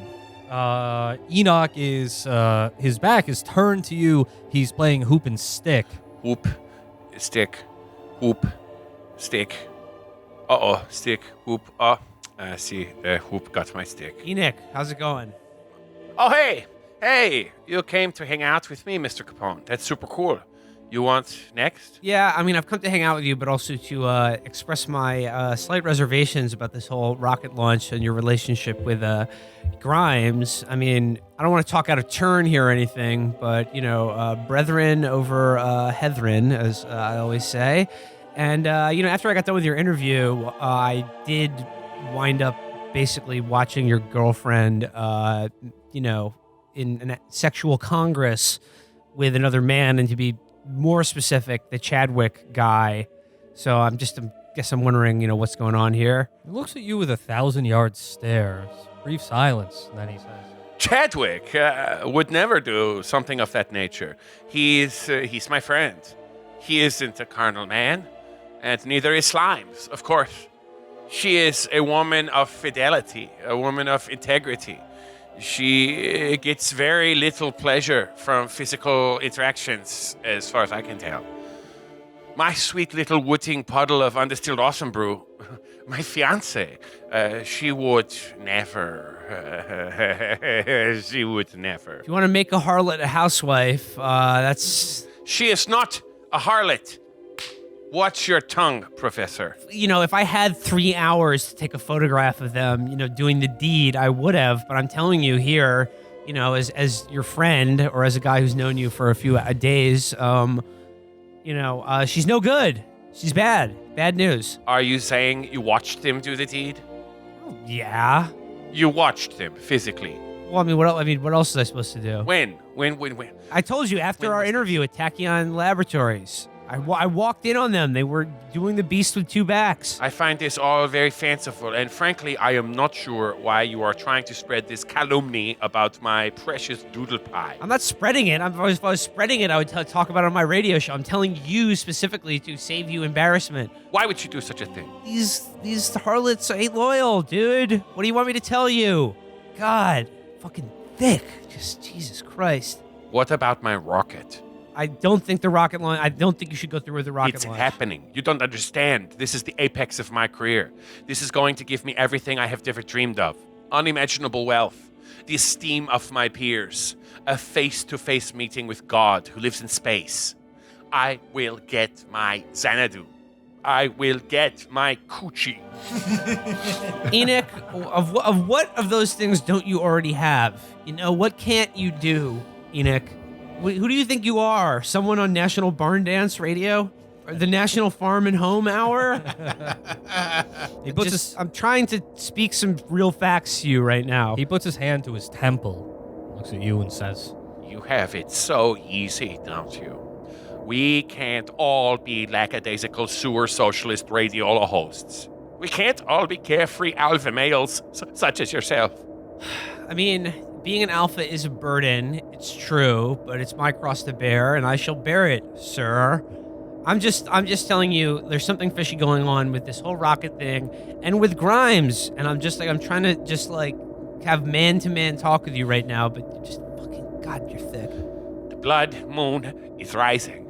I am about to go on that stage in front of 100,000 of the most moneyed and influential men of the world, and every single one of them expects to see a fucking rocket. Do you want to look at this amulet or maybe some of the rubies I have in my ass? What can I do to... What's rubies? Your ass? What? Is this a fashion show now? No, I went to the void and I came back with an amulet. What okay? void? What is this void?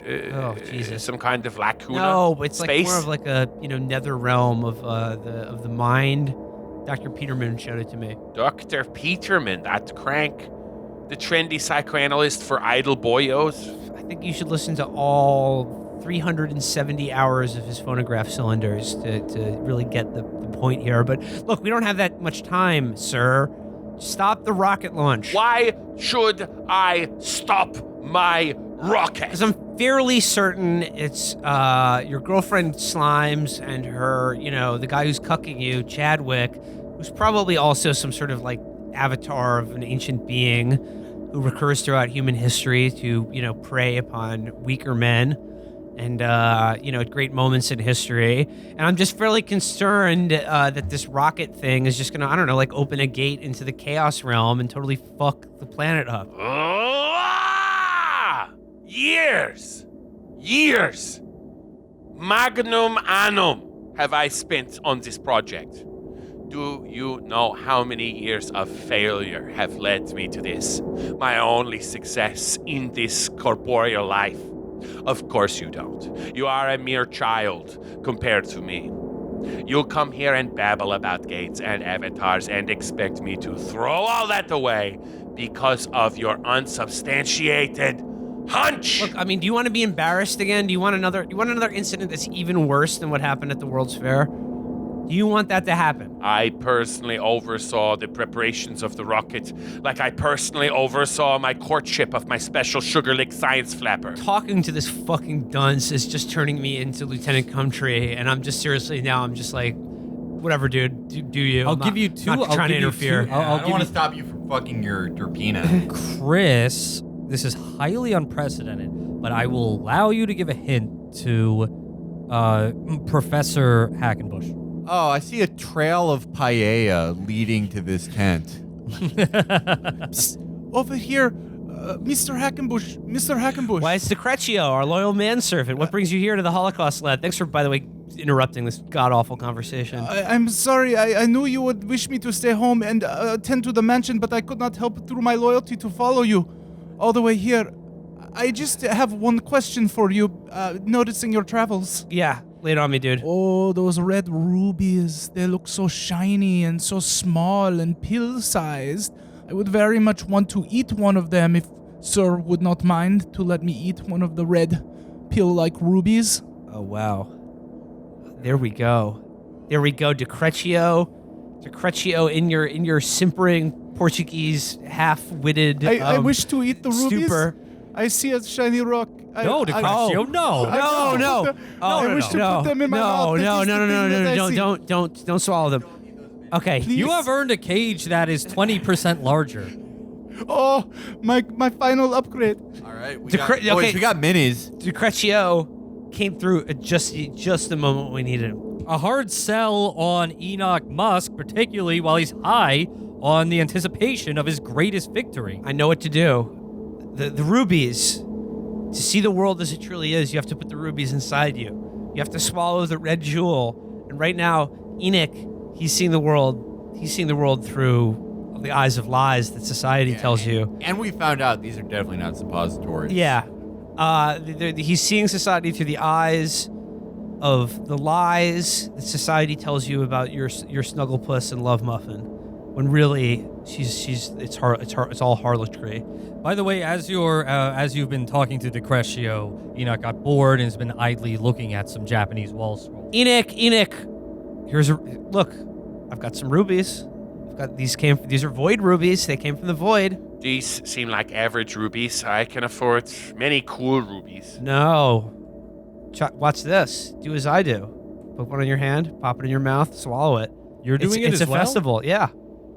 I'll do it if you do it, Enoch. Come on, man. I suppose it's a special occasion. It's the Holocaust, lad. If we can't swallow rubies here, then where can we? Ha ha! Well put. I knew you'd mellow out because you're cool, like me. Hopefully, taking this beautiful little red ruby is just swallowing it will put an end to your mad ravings about my darling Cuddleby and all of your other crazy theories. Here's what happens. You both take the rubies. You feel different. At first, it's very imperceptible. Then it's a rush. First things first. Will regain 1d10 sanity. When you take these rubies, you feel like a fellow going his own way. 8. 8? Yeah. Well done. What are you at now, 20? Yeah, 20. You feel like you're in control of everything around you. It's very hard to explain, but nothing is perceptibly different. You just feel stronger about things. And you look out the gap between the flaps of the tent. You see a woman milling about outside the tent. And normally you would think, here's a comely lass. But you look closer. She's fangs. She's claws. Like a demon. All girls now are getting straight across fangs. It's the style. Enoch, are you seeing this? Enoch, are you seeing this? A long silence, and then My creativity is returning. My sense of self-worth, my knowledge of the Orient is gone. I no longer have the urge to practice onanism. I don't need coochie. I have been a slave to coochie, like a common Irishman this entire time. 4 years now. Oh, I've wasted those years. But now time starts anew. at this moment, Limburg marches into the tent with Felix following. Yo, Dr. Hackenbush, did you tell Enoch how to fuck his son in the void? No, but I was thinking about it. Lindbergh announces, Enoch, I'm not going in your rocket, you sick bastard. Enoch says very calmly, That's swell by me, Mr. Lindbergh. My rocket is not going anywhere tonight. Woo! We did it. here's what happens. It's dark now. Chad enters the tent, flanked by 2 Tachyon Industries guards. Again, the same heavily armed men that you've been familiar with this entire scenario. Chad looks at Musk and says, Yo, Mac, it's time to start the show. We are aborting the launch, old chap. Guards, detain Mr. Lawler. Chad. Yo, you guys want to detain me? That's pretty dandy, yo. Chad waves his hand, and the 4 Tachyon guards who are around put their rifles square on you, Musk, and Lindbergh. No! Uh-oh. Chadwick looks at Lindbergh and says, Oh, you don't want to go into space? What is your boyfriend here on Earth? No, I'm just kidding with you, pal. You're going into space. Chad nods to one of the guards, and he marches Lindbergh out of the tent. Lindbergh, as he's being marched out, calls back, I'll see you in hell, Lawler. And I'll see you in heaven, Capone boys. Chad leaves. A few minutes later, you hear the deafening cheer of 100,000 people. You hear the amplified voice of Chad. Hey, you want to see a rocket? That's pretty dandy that you want to see this big rocket. No, I'm just playing with you. Here's Slimes. Thank you, everybody. Hi. Yeah, hi. Wow. Oh my gosh. Thank you so much for being here. Thank you. You all know the words. Chant along with me. Orchestral music starts up. Slimes begins her concert. Through a window in your tent, looking at the artifice, you can see Lindbergh being marched at gunpoint into an elevator and up to the top of the rocket. You are being held at gunpoint by, well, I'll be easy and say 2 Tachyon Laboratories guards wielding rifles. Musk whispers to you and says, She's only going to sing 5 songs before the blood moon reaches its perigee. Then the rocket will launch. There is a kill switch at the top of the platform. If one of us can get up there in time, we can abort the launch. I suggest that someone knocks out the guards and comically steals their costume to climb up and sabotage this project. Better try to do that. I mean, I'm really concerned for my friend Charles Lindbergh. I mean, if he dies, he'll never get the chance to be a father. Yeah, and he wants that, so he would be the best father too, honestly. again, just to reiterate, you're in Musk's tent, which is filthy. You're being held at gunpoint by 2 Tachyon Laboratory guards who are under the thrall of this Lawler. Listen. You talk up and they both point their rifles at you. All right, you don't need to do that. I know that you guys have guns. Wow. RNG means that I didn't have my gun out. It's whatever. I'm not complaining. But, you know, I do spend a lot of time thinking to myself. And I feel like that's the real me when I'm thinking. And I just think, you know, we're both like amazing fucking results of memetics and genes and history and chance, and we can go cuckoo banana pants, we can learn amazing shit, do epic shit, and go fucking bonkers, and then I go, and I do this way gesture. I'd like to try a ruse. Let's sneak.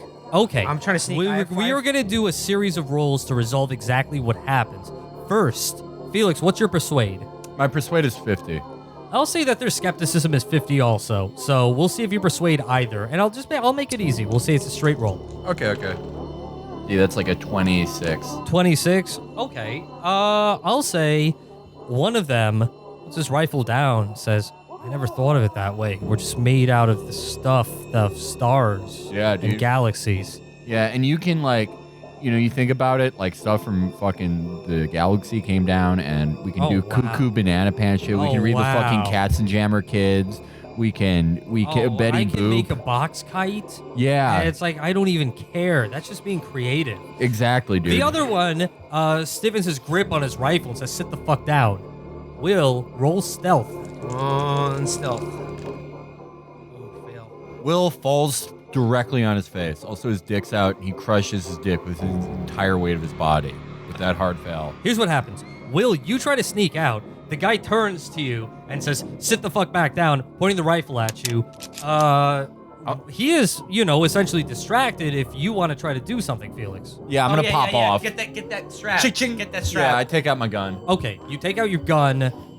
You're at point blank range. You aim it at him. I'll say you get a pretty fucking clean shot right there. Roll it just to see if you malfunction. Okay. Nope. That's an 11. I pretty much decapitate him. My God. 11 out of I am such a good combat roller. What's your gun apostrophe S stat? 80. Yeah, that's a major success. That's yeah. just decapitation. Blew his head Dude, I'm clean off. so good at this game. You blow away. The rest of you manage to subdue the other guard. Will. Yeah. By the way, your amulet feels very hot. It's getting hot. It's about to get hotter because after we've subdued them, we're gonna bimbo-fy these guards. Oh God, I can't. Well, one of them's gonna be a headless bimbo. Enoch says, Kill switch. The kill switch. Oh, right. The Right, kill we switch. have to get to the right, rocket the kill platform. switch. I gotta stop thinking about bimbification. Yeah, let's make our way to the platform and try to just get that kill switch. you run out of the tent. Everyone is distracted by the performance. It's utterly enchanting. This is almost as good as the Bugle Call Blues, or Yes Sir, That's My Baby. You head to the platform. Okay, so at the base of it, there's an elevator leading up. And from the ground, you can see Lindbergh be forced inside the capsule at the top of the rocket at gunpoint. I forget how fucking tall this thing is. 100 feet, I think? Yeah, 100 feet above you. Rocket-sized. Right. Oh, let's get on the elevator. Okay. Oh wait, what brand is it? Yeah. Oh, very important. Good question. Okay, one, there's a guy running the elevator. He's like a hardcore soy guy. Like, the jaw is non-existent at this point. You just see a bare lower set of teeth, gum. Okay. Hey there, Epic Sport. We're looking to take, yeah, that's right, a trip to mother bitching space. And I don't know if we'll find any space flappers up there, but yes, rest assured, I think there'll be badass feminist space babes who want the right to vote, which was granted 5 years before the events of this story. And yeah, I'm thinking it's amazeballs. Interesting roll here. He pulls a lever. The gate on the elevator shuts. You go up. You are about 3/4 of way to the top of the elevator. To the top of the platform, to that circular ring around the nose of the rocket. Right, the circumciser of the rocket. When you hear the grinding of gears, when the elevator car that you're in starts jerking and swaying, you see sparks go out, and that's when, Felix, you look down and you see one word at the bottom of the elevator. Otis. We have to bail. We have to fucking bail. The elevator gets stuck a few yards away from the top. The only way to get up from this point is by climbing. Dude, honestly, climbing with one hand would be safer than being in this death trap. Will? Climb. I have no choice. Matt? Onward and upward. Enoch says... Onwards and upwards, gentlemen. Shut up, asshole. Yeah, you got us into this problem. First things first, what are your climbs stats? 20. Ooh, yeah, 20. I shouldn't have spent all my points on guns and lying. You grasp on to the lattice work that will bring you up to the top of the rocket. But looking down, you can see not just 100,000 people, but Slime's on stage and Chadwick at the very base of the rocket, looking up at you, making a motion with his hands, his powerful, strong hands. He manifests two creatures that are... Actually, the best way to describe these creatures is by using the words of Howard Phillips Lovecraft himself. They're flapped rhythmically, a horde of tame, trained, hybrid winged things, not altogether crows, not moles, nor buzzards, nor ants, nor decomposed human beings, but something I cannot and must not recall. Howard Phillips Lovecraft, The Festival. Two awful, massive, bat-like creatures swoop towards the four of you. You gotta climb up there, and you gotta ward them off. I don't know. Let's have fun with it. Well, I don't have a gun, so why don't you guys shoot at these things, and I'll try to climb up and shut off the stupid doohickey. I scope up. I'm looking down my iron sights. I'm usually just a quick scoper, but I'm actually aiming. They swoop towards you. I will say one of them attacks. Let's roll for it. That's Matt. And the other attacks Felix. You fucked up, bitch. Matt and Felix, make your climb rolls now. Fails. Yeah, I failed too. Felix, we'll start with you. One of these awful things comes at you with its gargantuan claws. I'll say you can make two shots, one right now, and then it attacks, and then another shot, depending on the result of their attack. Roll your gun. All right, PogChamps. Yeah, pass. Roll 31. damage. 7 damage. You do a good amount of damage to the thing. It still comes at you. You can attempt to dodge or fight back. Attempt So to punch back. roll brawl. Okay. And that's 80. Well, so yeah, we're rolling that. Okay, all right. So you fight back. Roll it.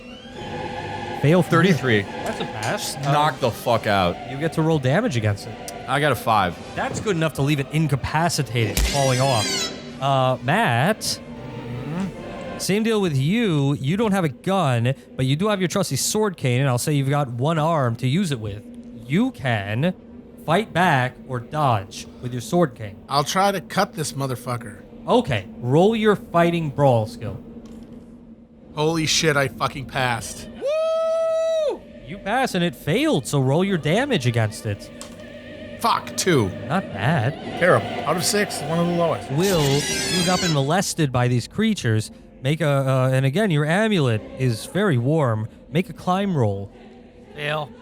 Man, we suck at climbing, boys. We're the worst. But I'm so good at guns. It's still, you're still trying to get up there, and you're still being harassed by this awful creature.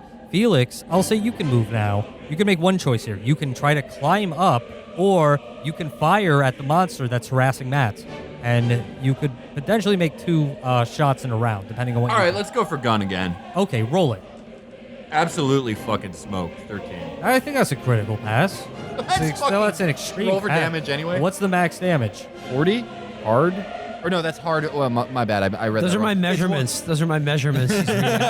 Yeah, my dick's 40 inches. God. Oh, my bad. Oh, okay. Yeah, 1d10. Well, I'll say that's a good enough shot that you plant it right between the eyes. Absolutely destroyed. Looks like you're eating roast chicken tonight. Yes. Nevertheless, the other 2 of you make those climb rolls. Somebody's got to get up there. 000? 008. Oh, no, that's a super hard great, pass. I climbed. I fucking climbed. We'll make the same roll. Fail again. Dr. Pennyfarthing, you're the first one to make it up to the top of the rocket area. At this point, all of the engineers have left the area. You hear from the ground the beginnings of that song, that horrible song you heard in the record store that disrespectful Lost Generation gentleman lampooned you for listening to. Blood Moon. What were we supposed to do up here? Kill switch. Kill switch. Kill switch. Kill switch. Kill switch. You hear one thing, which is Lindbergh, who appears to be strapped into the rocket, to the nose of the rocket, pounding at the door of it, saying, "Let me out of here! Let me out of here!" That's fine, but I need to hit the kill switch. Hit the kill switch. Find it and press it. Here's what happens, Dr. Pennyfarthing. Yes. The song reaches its crescendo. You hear 100,000 people singing along to that great hit by Slimes. Then you hear the rocket, steam shooting out of it, fuel igniting. You see the switch. It's a lever, not far from where you are. Hit the lever.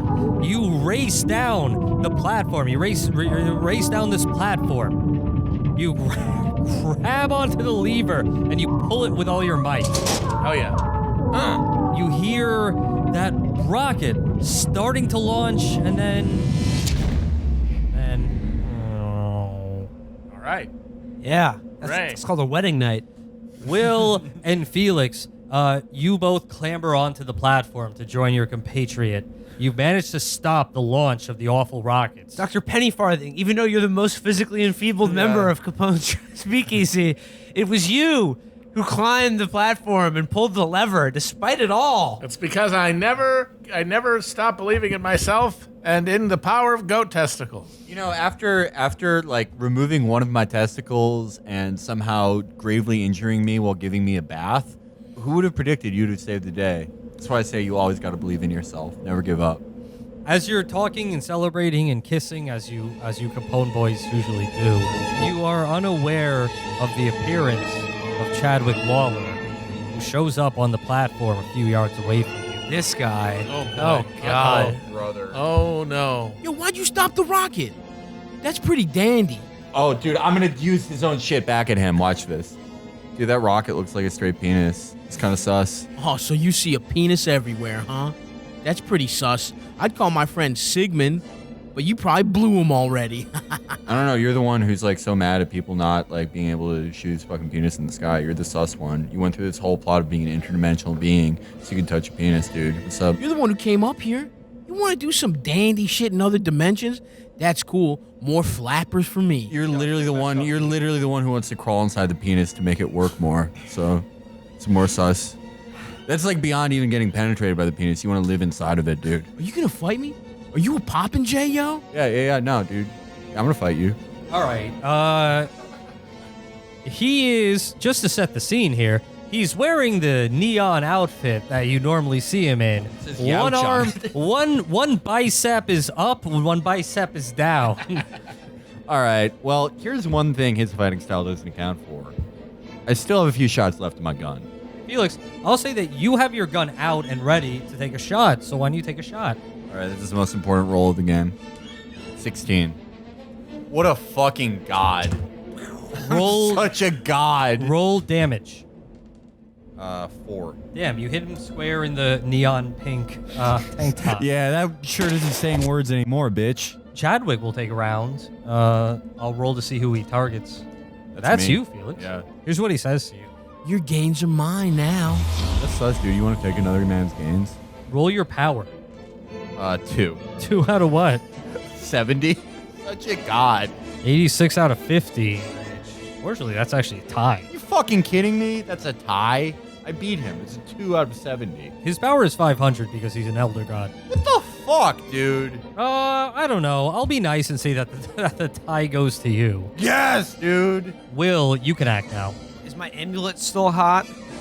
Yeah. The amulet was supposed to protect me. Can I like hot and warm and nice, pleasant, nurturing? almost the opposite of Chadwick? How about I take the amulet and stuff it down his dumb Chad throat? Bold, interesting move from Will. I'll say this. You run up to him, clutching. You take off your amulet. You run up to him, clutching it with the intention of shoving it down his throat. That's going to require a fighting maneuver. Roll that. Fail. He gets a critical success on it. You just got your head crushed by Chad. No, you run up against him and you, look, he fucking knocks you on the ground, and he takes your amulet and throws it on overboard. But to be clear, like touching the amulet had no effect on him whatsoever. He was like, ow. But Felix, you can move again. You still have your gun primed if you want to shoot again. Yeah, I want to shoot him Use again. your amulet, dude. Oh, He's like right. a fucking. Okay. He's a god. The gun isn't gonna work. Dude. Yeah, you can't it just is. keep That's the what amulet. No. Satan invented guns to fight God. Read the Bible. All right, but I'll use my fucking amulet. I'll use my jewelry. Your amulet is ice cold, I want to remind you. Oh, fucking hell. Okay, fine. I shoot him. Okay, roll it. 1. No way. God, Yeah, you actually did. Look. It's one.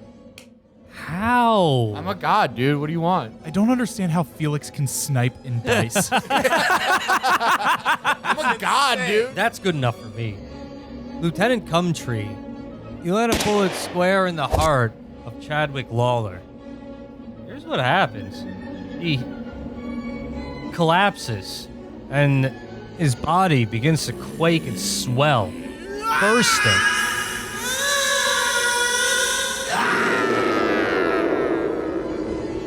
Releasing a gigantic clawed monster, a chitinous black being, like a gigantic insectoid. This creature grows in size, threatening the stability of the platform that you're on. And this colossus rises from the split corpse and disappears in the sky. You guys have little ass dicks. Peace out. Well, thank God that thing will never come back. It's scared, dude. But everybody's got to make a sanity roll for seeing that. 27. My sanity is at 35. I rolled 27, but I'm at 20. Matt? I'm at 20. I'm at 12. Oh, no. And I rolled a 90. Felix, lose 1d10 sanity. All right. Damn, I lose 7. You lose. Real me. Matt and Will lose 1d100 sanity. Oh my God! Fuck me! Roll it out. Oh boy! Now we're down to the brass tacks. Come on, baby. Come on, give me something good here. Papa needs a new brain.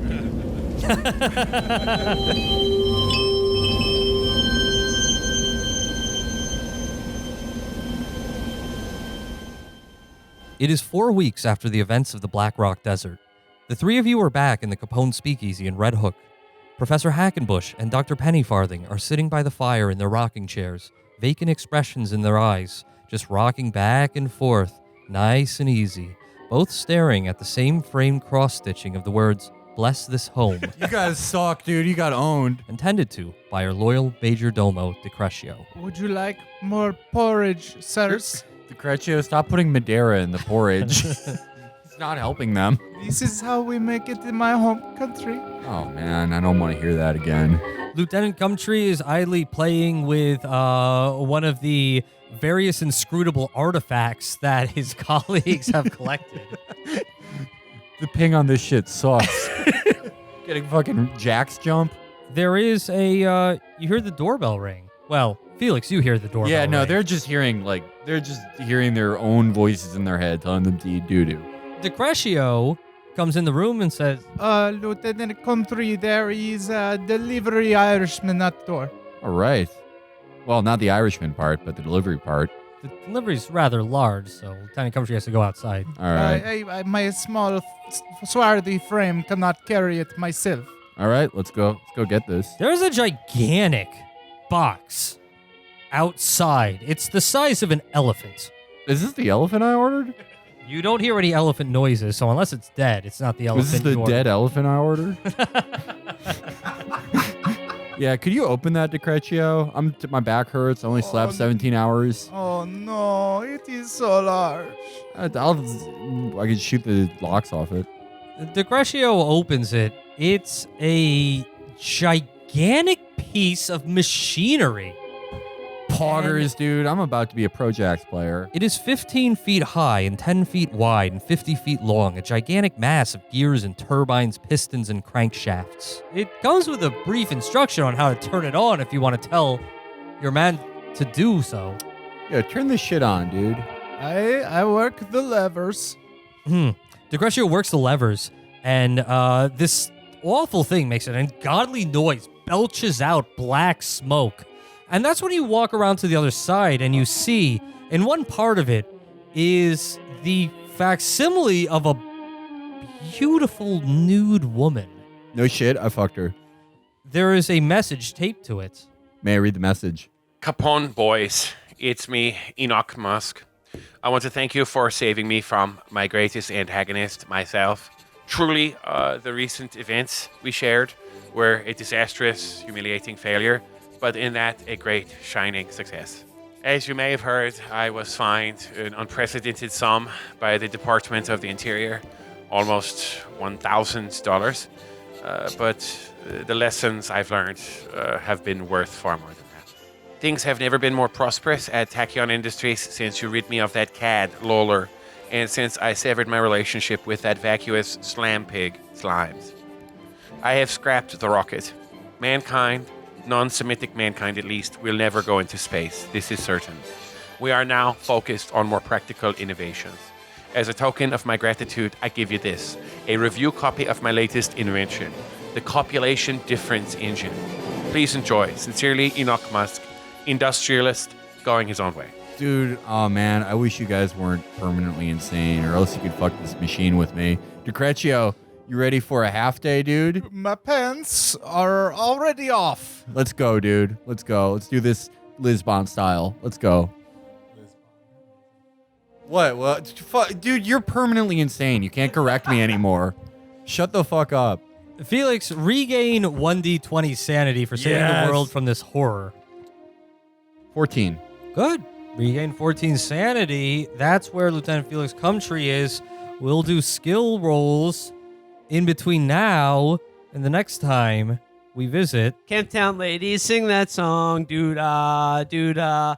Camptown racetrack, Go 5 on, miles go long. on. Go to doo-dah. Yes. Gonna run all night. Gonna run all day. Bet my money on the bobtail nag. Somebody bet on the bay. Somebody bet on the bay. Bye, everybody.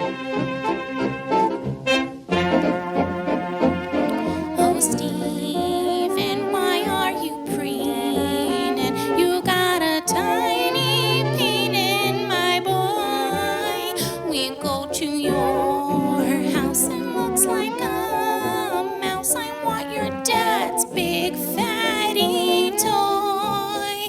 Do you think that you can satisfy me with that tiny, tiny thing tucked up in your hiney?